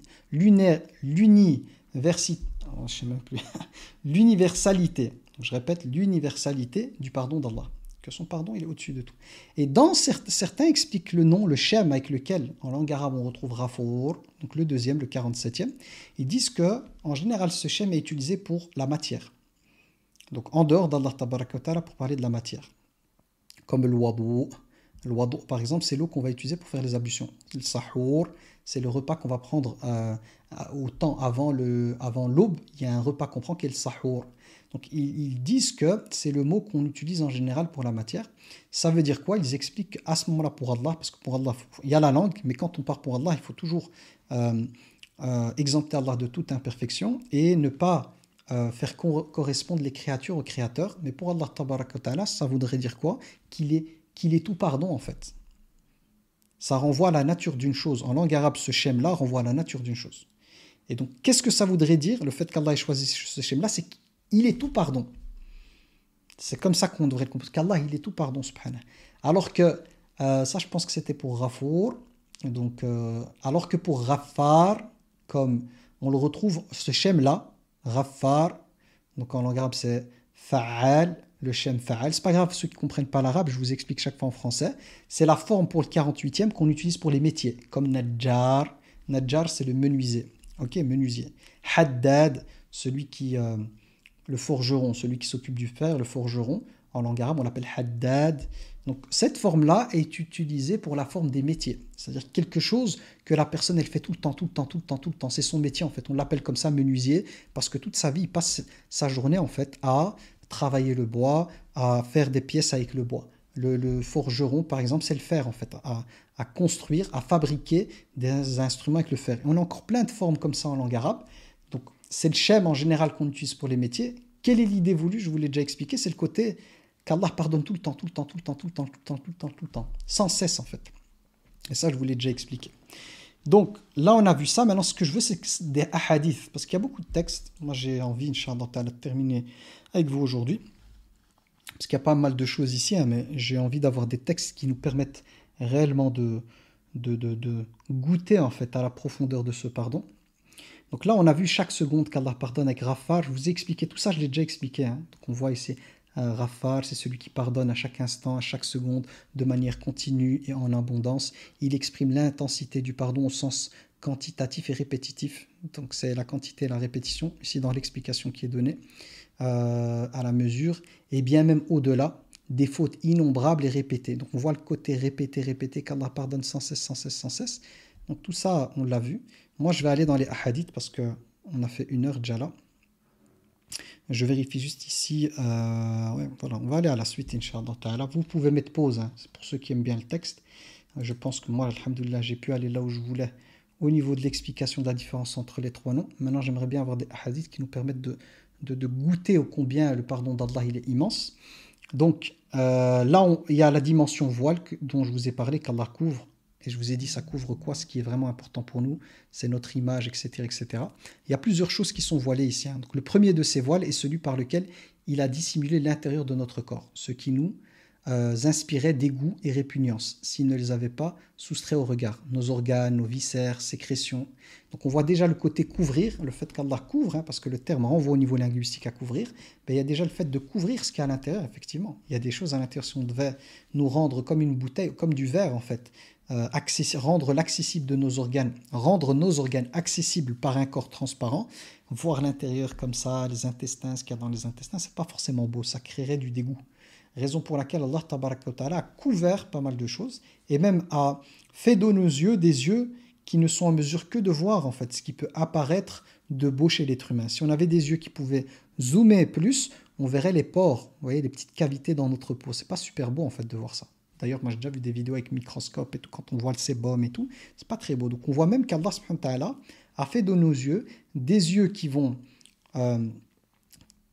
être équipés de manière à voiler ce qui est désagréable à voir et à rendre visible ce qui est plutôt agréable à la vue. Et donc ça, c'est le côté voilé. Ici, ce qu'on retrouve chez l'imam al-Ghazali, c'est l'idée de montrer en fait ce côté, qu'est-ce qu'Allah cache? Le fait de cacher ce qui est laid, hein, donc de ce qui est laid pour manifester ce qui est beau. Parce qu'ici, on retrouve celui, comme ça je vous montre où on est, celui qui manifeste le beau et dissimule le laid. Pour qu'on comprenne le al-Ghaffar, ils ont pris d'abord le corps, mais après c'est pour parler de nos péchés en fait. Donc exprime par ailleurs celui qui, donc je répète, manifeste le beau et dissimule le laid. Car le terme, le laid c'est ce qui est laid, pas beau. Donc car le terme roufr, ici écrit roufr, en arabe signifie voile. Donc c'est quoi? Si on prend le corps, c'est juste pour se rapprocher du côté péché. C'est qu'Allah tabaraka wa ta'ala a rendu, même avec nos yeux, il a rendu inaccessible, voilé, toutes les choses qui pourraient créer de la répulsion pour l'être humain. Et il a rendu accessible à nos yeux tout ce qui embellit l'être humain. Donc ce qui est valable ici pour l'intérieur, pour le corps, de ce qu'Allah couvre, est valable en fait pour le fort intérieur, ce qu'on retrouve en deuxième. Donc le deuxième voile est celui grâce auquel il a enfui en notre fort intérieur le secret de nos pensées et intentions impures, malsaines, de sorte que nul n'en a connaissance. Si Dieu mettait à nu et dévoilait les secrets de nos cœurs, nous nous haïrions les uns les autres. C'est-à-dire que si Allah nous avait équipés du pouvoir de lire les pensées et que vous aviez accès aux pensées des gens, je suis sûr que vous seriez choqués à plein d'égards. Hein. Peut-être que la personne qui est en face de vous se dit « cette personne, elle me saoule, elle parle trop, c'est quand qu'elle va se taire ?» Ou cette personne va dire « elle dit n'importe quoi ». Alors que de manière officielle, vous n'allez peut-être pas dire ça. Mais à l'intérieur, vous seriez amené à penser en fait plein de choses pas trop belles qui casseraient la relation avec les gens simplement en donnant accès à vos pensées. Donc Allah tabaraka wa ta'ala fait de nos pensées quelque chose qui est caché, qui est inaccessible, de manière à nous donner le temps, la distance pour pouvoir extérieurement dire des choses qui ne vont pas sortir directement en fait. Comme quelqu'un qui est incapable de mentir. Je pense que quand j'étais tout petit, j'étais jeune, il y avait moi je méditais déjà avant, hein, quand j'étais un peu plus cinéphile, donc avant vraiment de me mettre plus à fond dans la religion, donc on va dire adolescence et tout. J'aime bien les films où il y avait de la psychologie, comprendre l'humain, en même temps faire des liens avec la spiritualité. Il y avait Menteur, Menteur. Je pense que c'était l'acteur qui, Jim Carrey, je pense, Jim Carrey qui faisait le masque, qui à un certain moment s'est retrouvé, il ne pouvait plus mentir, il disait que la vérité. Si nous nous retrouvions chacun, chacune, à ne sortir de notre bouche que la vérité, je pense qu'il y a plein de relations qui seraient détruites, plein de liens, de couples, voilà, des relations à tout niveau qui seraient détruites. Pourquoi? Parce que entre ce qui est dévoilé par la parole et les pensées, l'écart peut être géant en fait. Et c'est pas forcément de l'hypocrisie, hein. C'est simplement des choses qui peuvent vous énerver, qui peuvent vous insupporter, que vous gardez pour vous. Ça peut être des liens avec les parents, avec les enfants, les frères et sœurs et tout. Pour préserver les liens, ben, les pensées qu'on peut avoir, elles sont couvertes, cachées. Ça, c'est pour les pensées vis-à-vis des gens, mais il y a aussi l'autre côté, c'est le côté, ben, toutes les choses liées aux pulsions, liées au désir, liées à la gourmandise. Quand je parle gourmandise, c'est au niveau plaisir, etc., etc. Ce sont des choses qu'Allah cache. Donc on voit bien qu'il y a la volonté chez Allah Tabaraka wa Ta'ala de préserver nos liens. Parce que tout ce qui est lié au plaisir, aux pulsions et tout, ou lié aux pensées de ce qu'on se dit des autres, effectivement, si ces choses-là devaient ressortir, c'est fini. La relation entre les gens, je pense que sur Terre, vous serez amené à voir, hein, que la plupart des gens, sauf une exception, vraiment des gens, je sais pas, qui viennent d'une autre planète, c'est pas tous, en dehors des prophètes et des messagers et des élus, en fait, être en froid, en fait. Tout le monde vivrait seul. Personne ne se mélangerait avec personne. Parce qu'un être humain reste un être humain, il est pris par plein de choses. Donc, heureusement, alhamdoulilah, qu'Allah tabaraka wa ta'ala, par sa grâce, a fait en sorte que ces choses-là sont couvertes, ça fait partie de son côté pardonneur, etc., etc. Alors cette lampe, je ne sais pas ce qu'elle a. Donnez-moi le temps de l'allumer. Ça m'embête, mais bientôt, Inch'Allah, samedi, j'ai acheté de nouvelles lampes. Bientôt, je ne serai plus confronté à ça. On a investi. Ok. Enfin, il écrit le troisième voile est celui par lequel Dieu, donc Allah subhanahu wa ta'ala, recouvre et dissimule nos fautes. Ça, c'est lié aux fautes, lesquelles nous vaudraient le mépris des autres si elles leur étaient dévoilées. Son pardon est si vaste qu'il promet à ceux qui se repentent, ont la foi et œuvrent dans le bien, de remplacer leurs méfaits par de bonnes œuvres. Donc ça, j'en ai parlé. Donc d'un côté, il y a les pensées, il y a tout ce qu'on pourrait avoir de malsain, mais qui n'est pas forcément traduit par des actes. Et puis il y a tout le côté, en fait, réellement des erreurs, des fautes, des péchés, qui sont couverts par Allah tabaraka wa ta'ala, par sa grâce. Alors, moi, ce que je propose, parce que le temps il file trop, je propose de ne pas speeder, parce que j'allais me mettre en speed. Ok, donc je vois où je suis arrivé, parce qu'il y a encore plein de choses à dire. On va prendre le temps. Jusque-là, j'étais en mode speed, c'est-à-dire l'idée de terminer.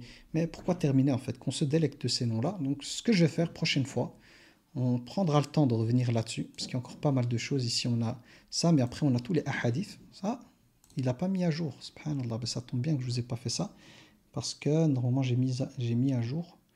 J'ai mis à jour mes slides, mais ici sur l'autre PC, parce que je bosse sur ce PC là, hop, sur celui-ci pour les slides, et je vois que ça n'a pas été mis à jour. Donc c'est bien que je m'arrête là alors, parce que ça n'a pas été mis à jour. Donc khair, Inch'Allah.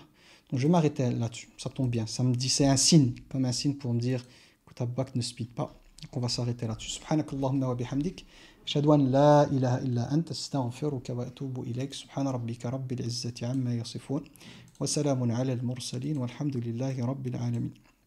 Alors je vous donne 3 minutes Inch'Allah, je vais essayer de respecter le timing pour poser vos questions. Est-ce que c'était clair ou pas? Est-ce que ça vous a plu? Et de toute manière, prochain cours, on rajoutera des couches. Inch'Allah.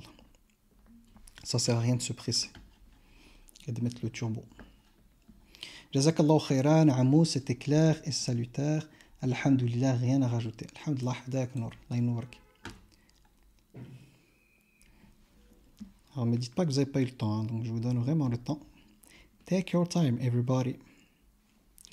Donc là, c'est quoi? Barakallahu fik, Allah te bénisse. Amin ya rabboyek. Cours très très très intéressant qui donne de l'espoir. Alhamdulillah, masha'Allah, très clair.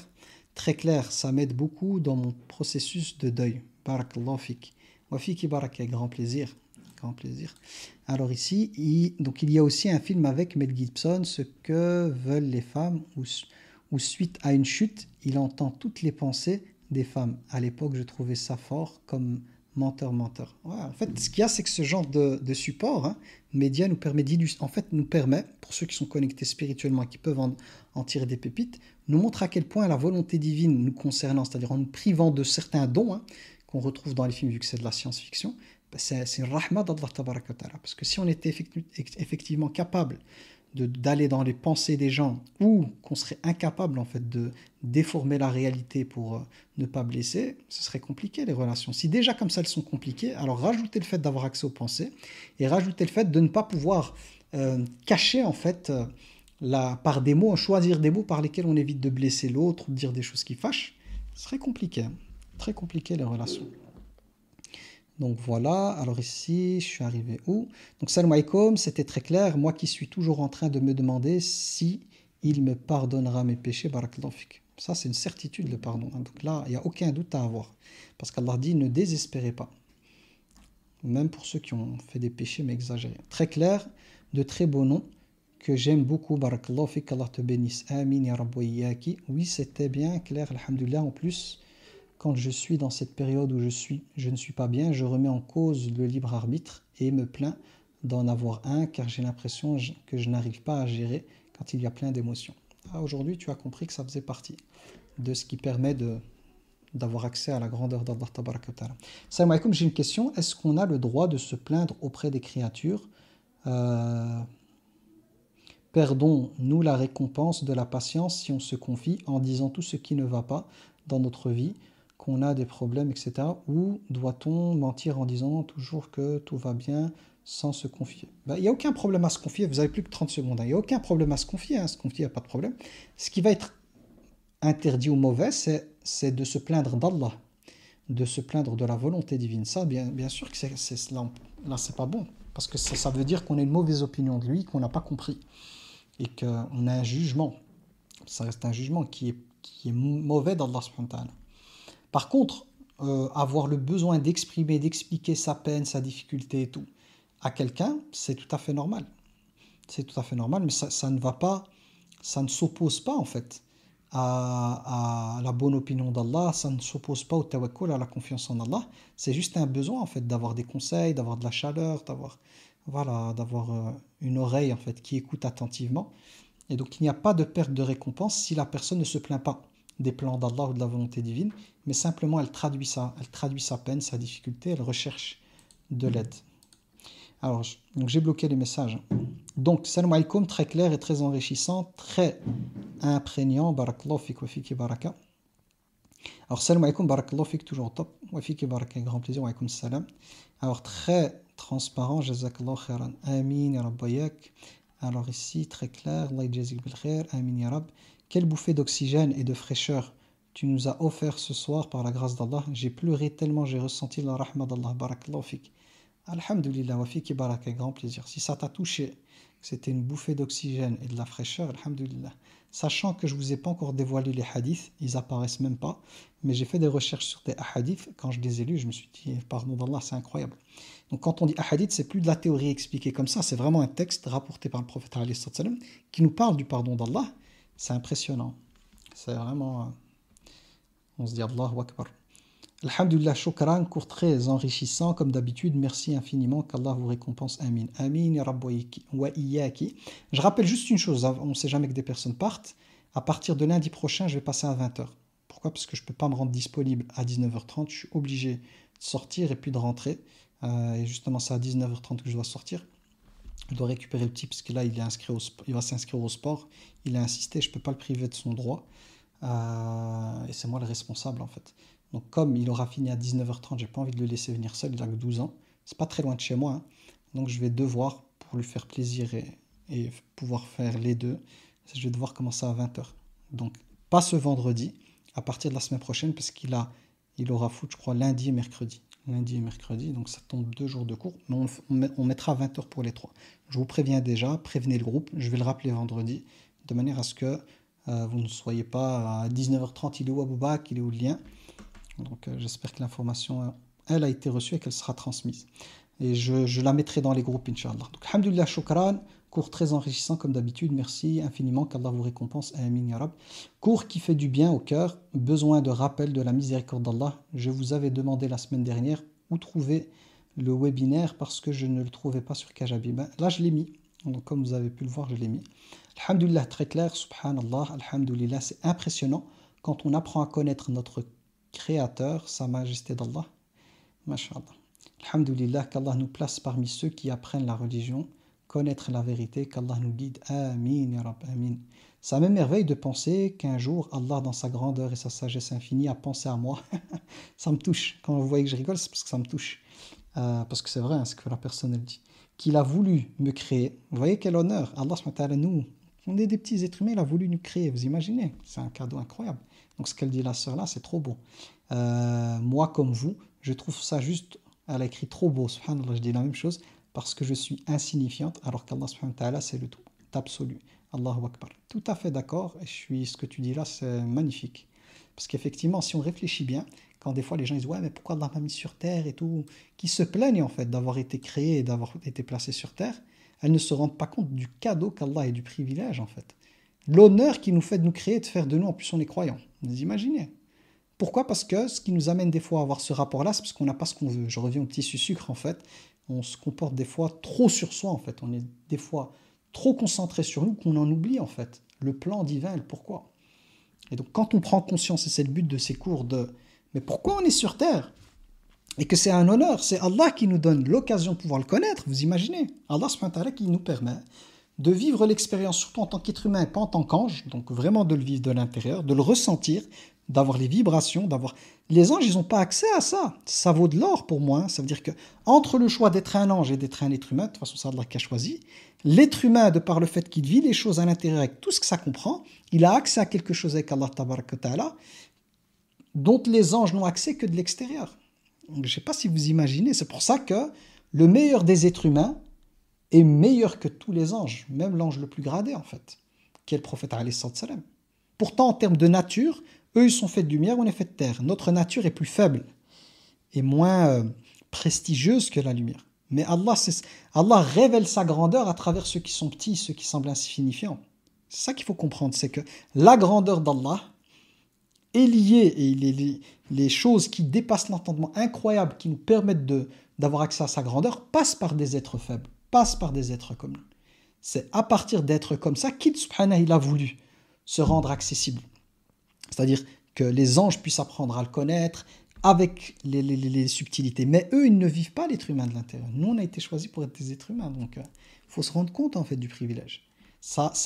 Le privilège, il a une conséquence, c'est qu'en tant qu'être humain, on peut souffrir, on peut vivre de l'angoisse et tout. Mais il faut qu'on dépasse ça en fait, qu'on comprenne en fait que quand on est dans l'angoisse, quand on n'est pas bien, cette souffrance qui nous lâche pas, c'est parce qu'on est trop dans l'ego en fait. L'ego, on est égocentré, on est dans le nous. On voit pas le nous, ça veut dire moi, je vais utiliser le moi, c'est mieux. Alors que quand on sort en fait de ça et qu'on se met dans la position de la créature d'Allah, et qu'on a vraiment conscience du pourquoi on est sur terre, que c'est lui qu'on doit rechercher à travers notre vie, le connaître en fait, son amour et tout, c'est une autre vie, ce n'est plus la même vie.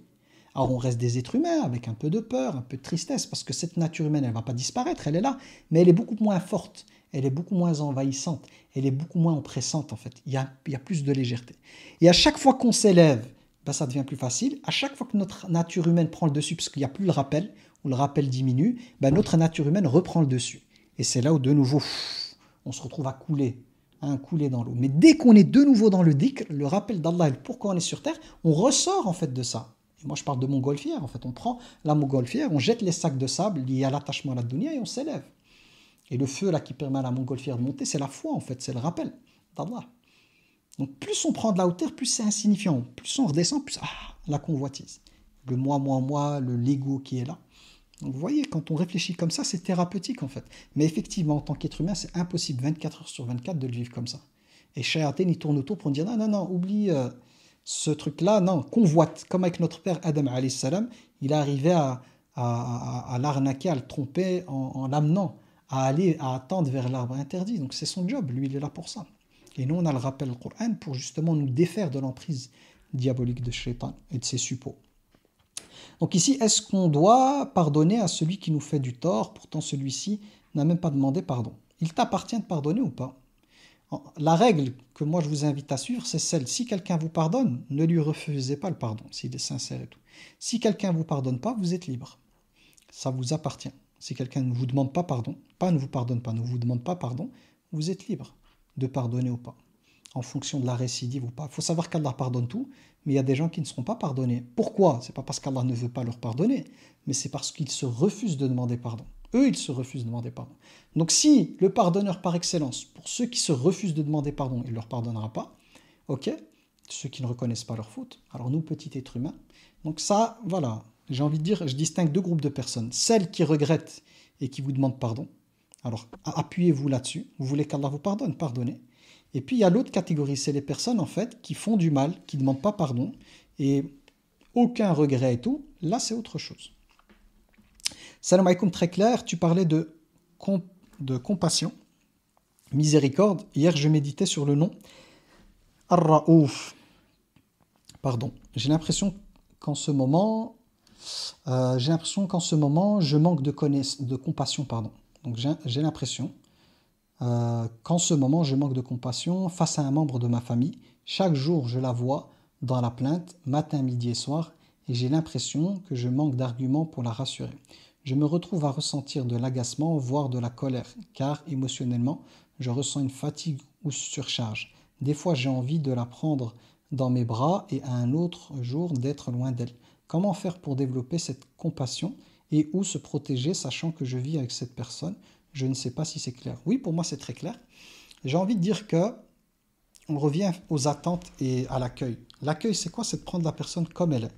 C'est-à-dire prendre sa réalité émotionnelle et ce qu'elle vit comme elle le vit, sans chercher à nous, d'une certaine manière, désactiver en fait la source de son mal-être. Mais simplement, veiller à répondre à ses besoins en fait. Je pense, de mon point de vue à moi, quand une personne, on arrive à identifier son besoin réel et la forme avec laquelle on peut calmer son besoin, les choses rentrent petit à petit dans l'ordre. C'est pas facile à trouver, mais dès qu'on arrive à trouver en fait le pourquoi de ces manifestations émotionnelles, qu'on touche vraiment à la cible et qu'on arrive en fait à répondre à ce besoin-là, sans de nouveau être dans l'attente que ça marche directement, ça se calme en fait.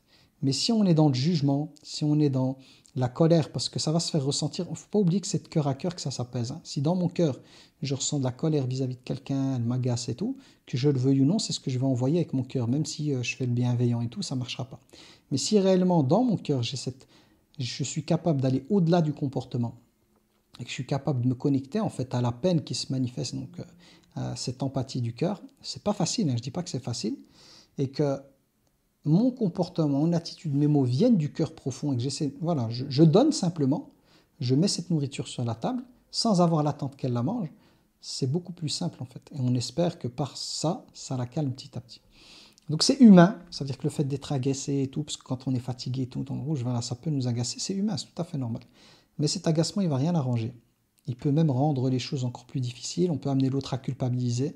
La culpabilité va être un amplificateur de son mal-être, et ça va être de plus en plus compliqué. Raison pour laquelle, pas facile, mais il faut réellement aller chercher dans son cœur cette empathie, cette rahma, cette miséricorde. Donc avec la rahma, c'est l'empathie, c'est la bienveillance, c'est la douceur, et pas d'attente en fait. Je fais ce que je peux, je ne cherche pas à désactiver le symptôme, c'est qu'un symptôme. Tout ce que tu vois, toutes les manifestations que tu vois, ce sont des symptômes. Mais j'essaie plutôt, à partir de mon cœur, d'aller toucher, d'aller soigner là où ça fait mal, la blessure. Après, en fonction des blessures, ça peut prendre dans certains cas plus de temps que d'autres.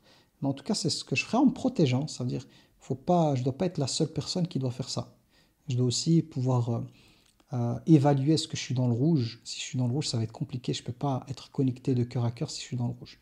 Donc aussi sentir les moments où je suis dans le vert, où je peux donner, et les moments où je suis dans le rouge, je ne pourrais pas donner. Et d'expliquer avec des mots doux, hein, d'expliquer les choses sans blesser, etc., etc. Donc je sais que ce n'est pas facile. C'est beaucoup plus facile d'être de mon côté et de donner des conseils. Mais je donne des pistes. Je donne des pistes. Et il faut voir, essayer, faire des tests par rapport aux pistes que je donne. Salam alaikum, est-ce que toutes sortes de péchés les plus graves peuvent être pardonnés? Barakallahu fik pour ton cours. Tout. Péché, il n'y a pas de...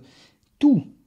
Alors c'est Allah qui le dit, c'est pas moi. Hein. Oh mes serviteurs qui avaient exagéré dans les péchés, ne désespérez pas de la miséricorde d'Allah. Inna Allah yaghfiru dhunuba jami'a. C'est Allah qui dit. Certes, Allah pardonne les péchés. Dhunub jami'a. Jami'a veut dire Et on verra les hadiths, j'ai pas pu vous les mettre, je les ai préparés pourtant, mais ils sont pas apparus.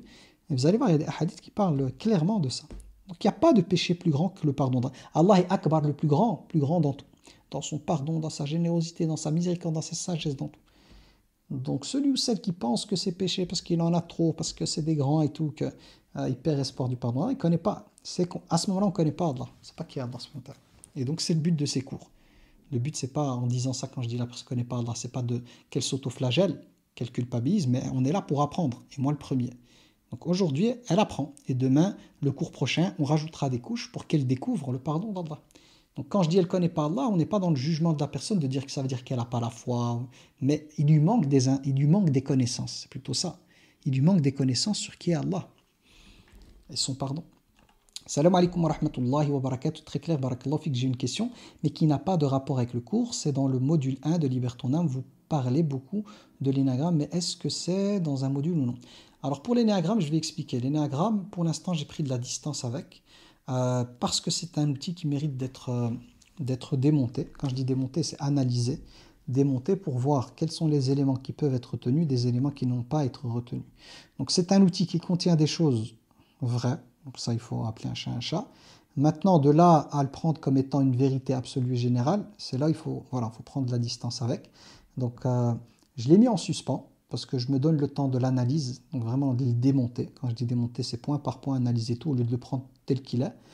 Et peut-être qu'Inch'Allah, ça viendra, pas tout de suite, mais à un moment, ça viendra où il y aura tout un module sur l'aspect critique de l'outil. Donc, quels sont les éléments qu'on peut voir dans la réalité qui tiennent la route? Quels sont les éléments on ne peut pas vérifier? Voilà, c'est des éléments, c'est de la croyance. Quand je dis croyance, c'est on y croit. C'est pas de la croyance comme nous, croire en Allah et tout ça, mais c'est des trucs qui s'imposent qu'on ne peut pas vérifier. Donc il y a l'idée de prendre l'outil, de le démonter, de manière à voir qu'est-ce qu'on garde. Parce que moi j'ai envie d'avoir mon propre modèle, c'est-à-dire qu'à partir de celui-ci, tout le travail avec les outils, ce sera un outil vraiment de travail critique dessus, et de voir qu'est-ce qu'on peut garder. Avec ce qui reste, dessus, j'ai envie de dire, d'appuyer par le Coran et la Sunna, qu'est-ce qu'on peut avoir comme vision des personnalités et tout.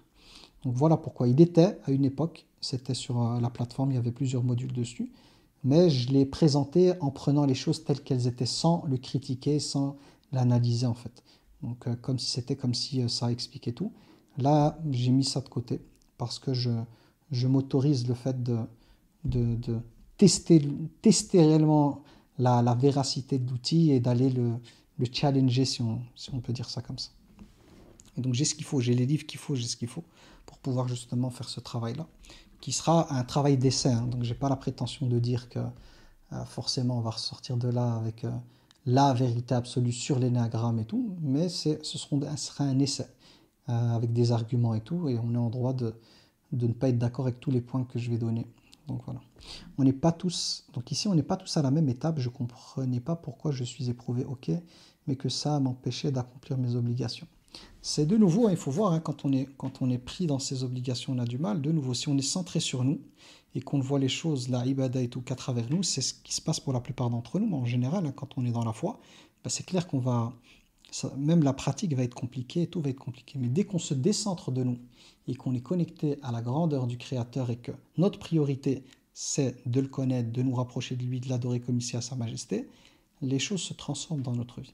Alors, question, il n'y a plus beaucoup de questions, donc j'en ai, je crois, ici, en tout cas, des messages de 4, il y en a plus 4, 5, il y en a quand même quelques-uns. Alors ici, question qui n'entre pas dans le sujet, comment faire la prière de consultation en ayant nos menstrues, c'est pour une réponse urgente. Faites doua.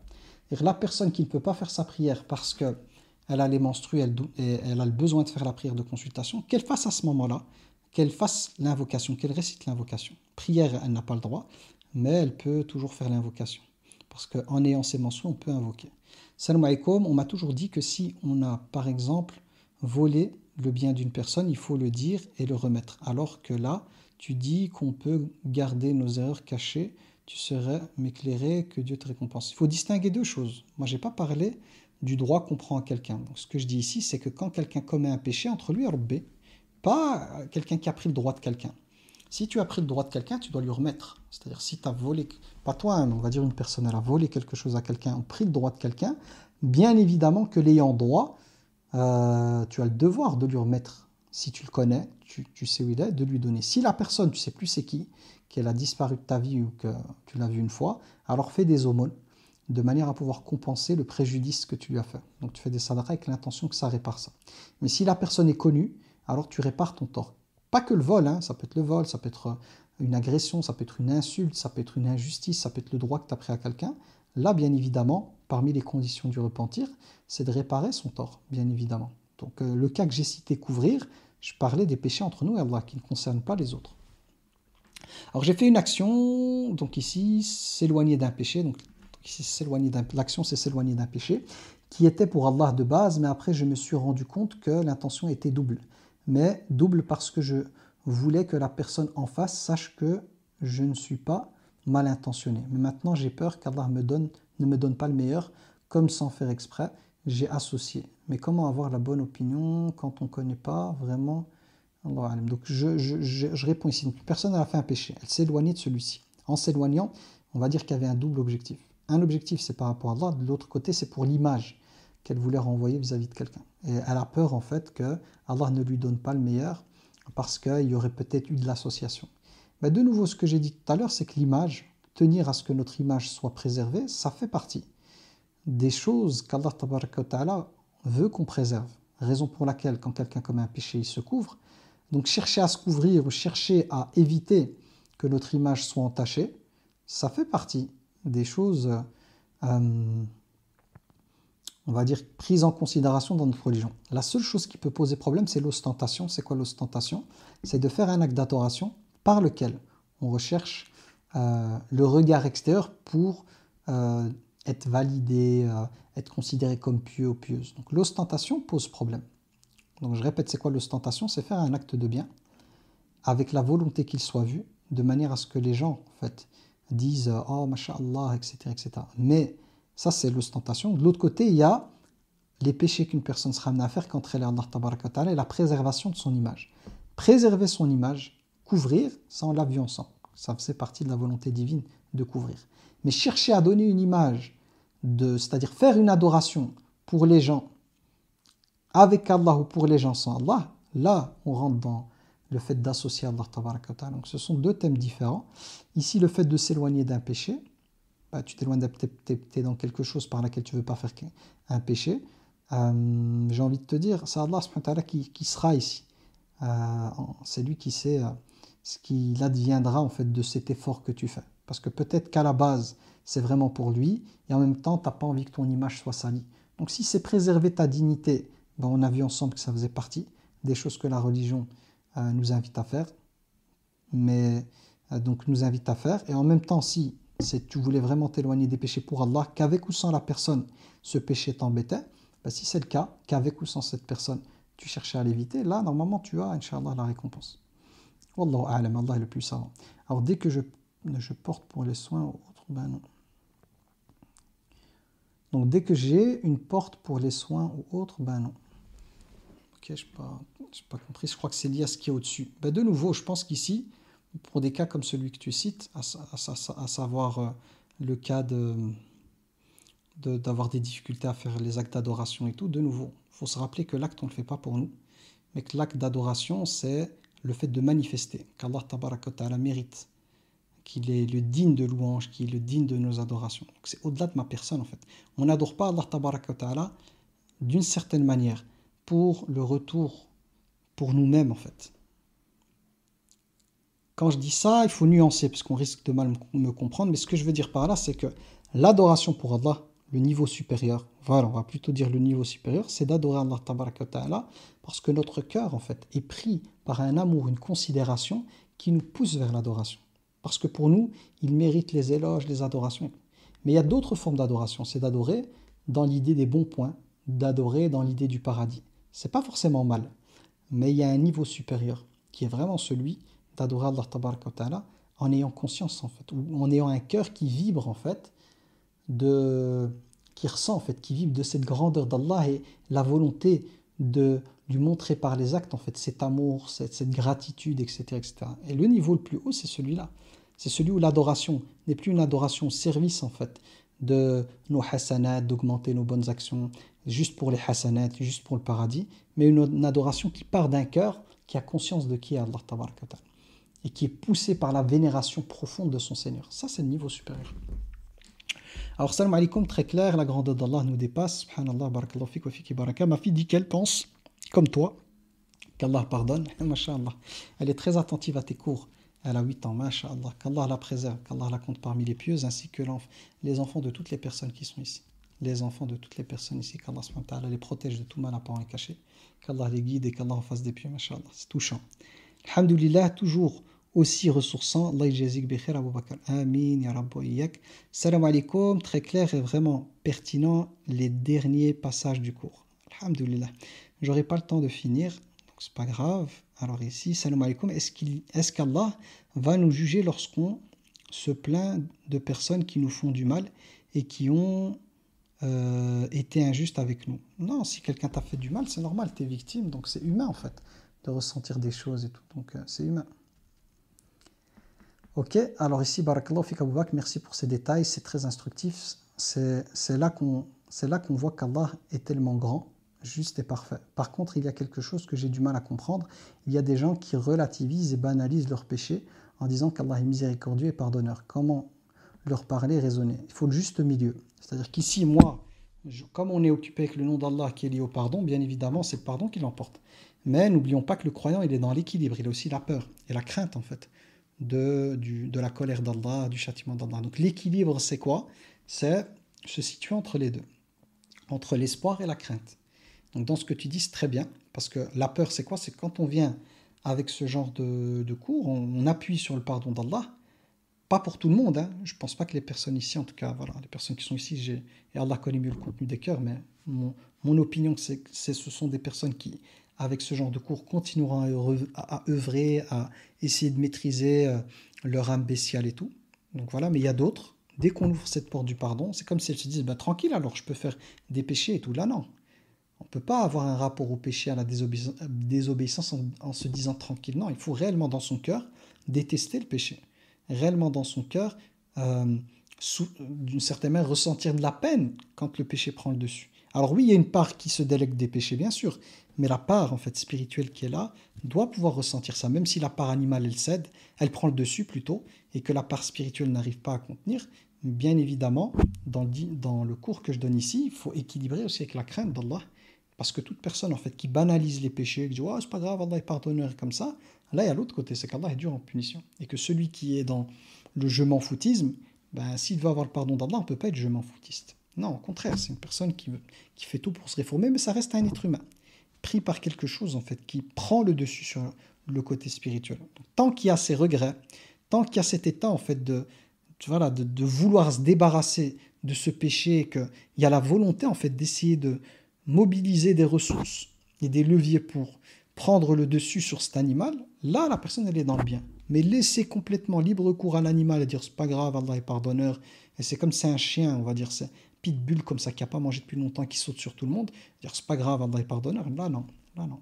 Comprendre les choses comme ça, c'est comprendre de travers. 3 minutes, c'est pas possible de donner une suggestion, bah, c'est 3 minutes parce que déjà là j'ai dépassé. Donc, on voit qu'avec les 3 minutes, déjà là je déborde, donc j'ai bien débordé.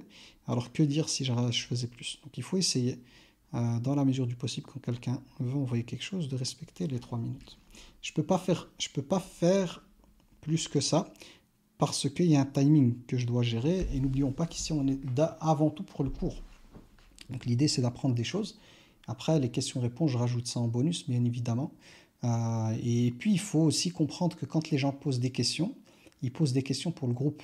Donc il ne faut pas se dire « Ah non, c'est ma question qui doit absolument passer ». Non. À chaque fois que je réponds à des questions, même si elles n'émanent pas d'un tel ou d'une telle, ce sont des réponses collectives que j'essaye de rendre, j'essaye d'être le plus complet possible. Donc de nouveau, c'est aussi lié au fait d'être centré sur soi ou pas.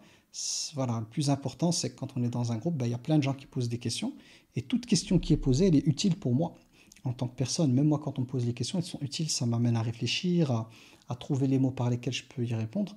Donc ça, c'est important de l'avoir en tête, parce que même quand je fais des fois, je suis amené à faire, je sais pas moi, des fois des lives où je fais monter des gens, il faut pouvoir activer les neurones miroirs aussi, c'est-à-dire que quand quelqu'un monte, vous devez être en mesure de faire des transferts avec votre réalité. C'est-à-dire profiter du travail de ce que la personne elle dit pour voir qu'est-ce qui résonne avec votre histoire, avec votre vie. Donc cette capacité à pouvoir, à partir des questions des autres, trouver vos propres réponses, elle est hyper importante.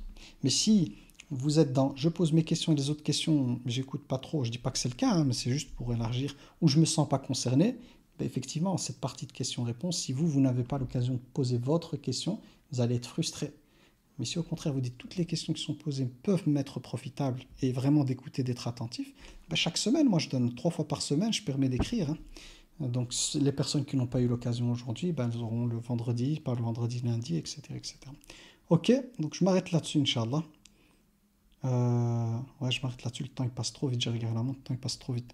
Donc j'implore Allah Tabaraka wa Ta'ala par ses noms et par ses attributs de perfection afin qu'il nous accorde la récompense de ses assises, qu'Allah Tabaraka wa Ta'ala nous compte parmi celles et ceux qui ont conscience de l'étendue de son pardon, mais en même temps qui sont dans l'équilibre de ne pas céder à la part animale, mais au contraire qui ont cette conscience qu'Allah est pardonneur, qui pardonne tout et de manière incessante, mais pour les personnes qui sont dans la lutte contre leur âme bestiale et animale, qu'Allah Tabaraka wa Ta'ala fasse de nous aussi des personnes qui sont en mesure de pardonner aux autres, qu'Allah subhanahu wa ta'ala débarrasse nos cœurs de la rancœur, qu'Allah subhanahu wa ta'ala nous couvre aussi, hein, couvre nos erreurs et nos fautes et nous permette par sa grâce de pouvoir les corriger, qu'Allah Tabaraka wa Ta'ala nous accorde ainsi qu'à tous ceux avec lesquels on est lié, à tous les membres de notre communauté, le fait d'être touché par son pardon et sa miséricorde sur terre et dans l'au-delà, qu'Allah Tabaraka wa Ta'ala nous permette d'être attentifs à ce que j'ai essayé de transmettre ici,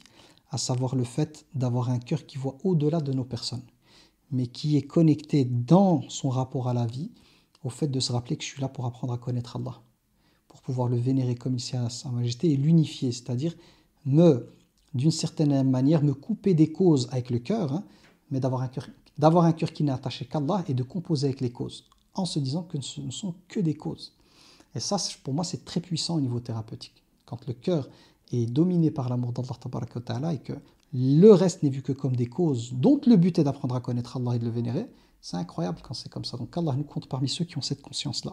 Qu'Allah nous donne cette sagesse profonde de pouvoir décoder, on va dire, les plans divins au quotidien, qu'il fasse de nous une source de rahma, de miséricorde pour nous-mêmes et les autres, et qu'il, subhanah, nous permette dans nos invocations, dans notre rapport en fait à ce qu'il a créé, d'avoir cette vision générale, d'être dans le nous et pas dans le je, mais plutôt un nous comme dans Surat al-Fatiha.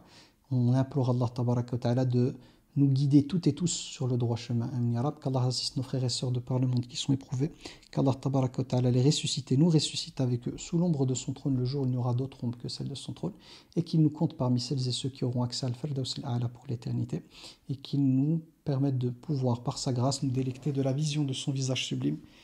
آمين يا رب وصل اللهم وسلم على سيدنا محمد وعلى آله وصحبه أجمعين والحمد لله رب العالمين. Pour les personnes qui viennent d'arriver, je rappelle, à partir de la semaine prochaine, cours à 20h. Transmettez l'information. Donc aujourd'hui, c'était 19h30. Vendredi, ce sera 19h30. Semaine prochaine, 20h, Inch'Allah. Ok? Donc là, je regarde juste ce qu'il y a vite fait. Donc, je remercie Allah Tabaraka wa Ta'ala de m'avoir permis de m'inscrire à tes cours. Barakallahu fik pour ce que tu nous apportes. C'est immense. Alhamdulillah. De nouveau, une cause. Ayez conscience que si vous êtes ici, c'est par la volonté divine. La cause, c'est moi. Et d'autres personnes que moi. Donc je ne suis pas la seule cause parce qu'avant d'arriver ici, vous avez eu plein de causes sur votre chemin. Et il a fait que aujourd'hui, la personne qui anime, en tout cas pour ces cours, c'est moi, mais je ne suis qu'une petite cause. Hein. Donc moi, je reconnais ma petitesse là-dedans. Mais je remercie Allah Tabaraka wa Ta'ala de faire de nous les uns les autres des causes. Parce que vous êtes aussi une cause dans son plan, de manière à me permettre de continuer ça et de respecter mon engagement jusqu'à au moins 2034, Inch'Allah, en tout cas.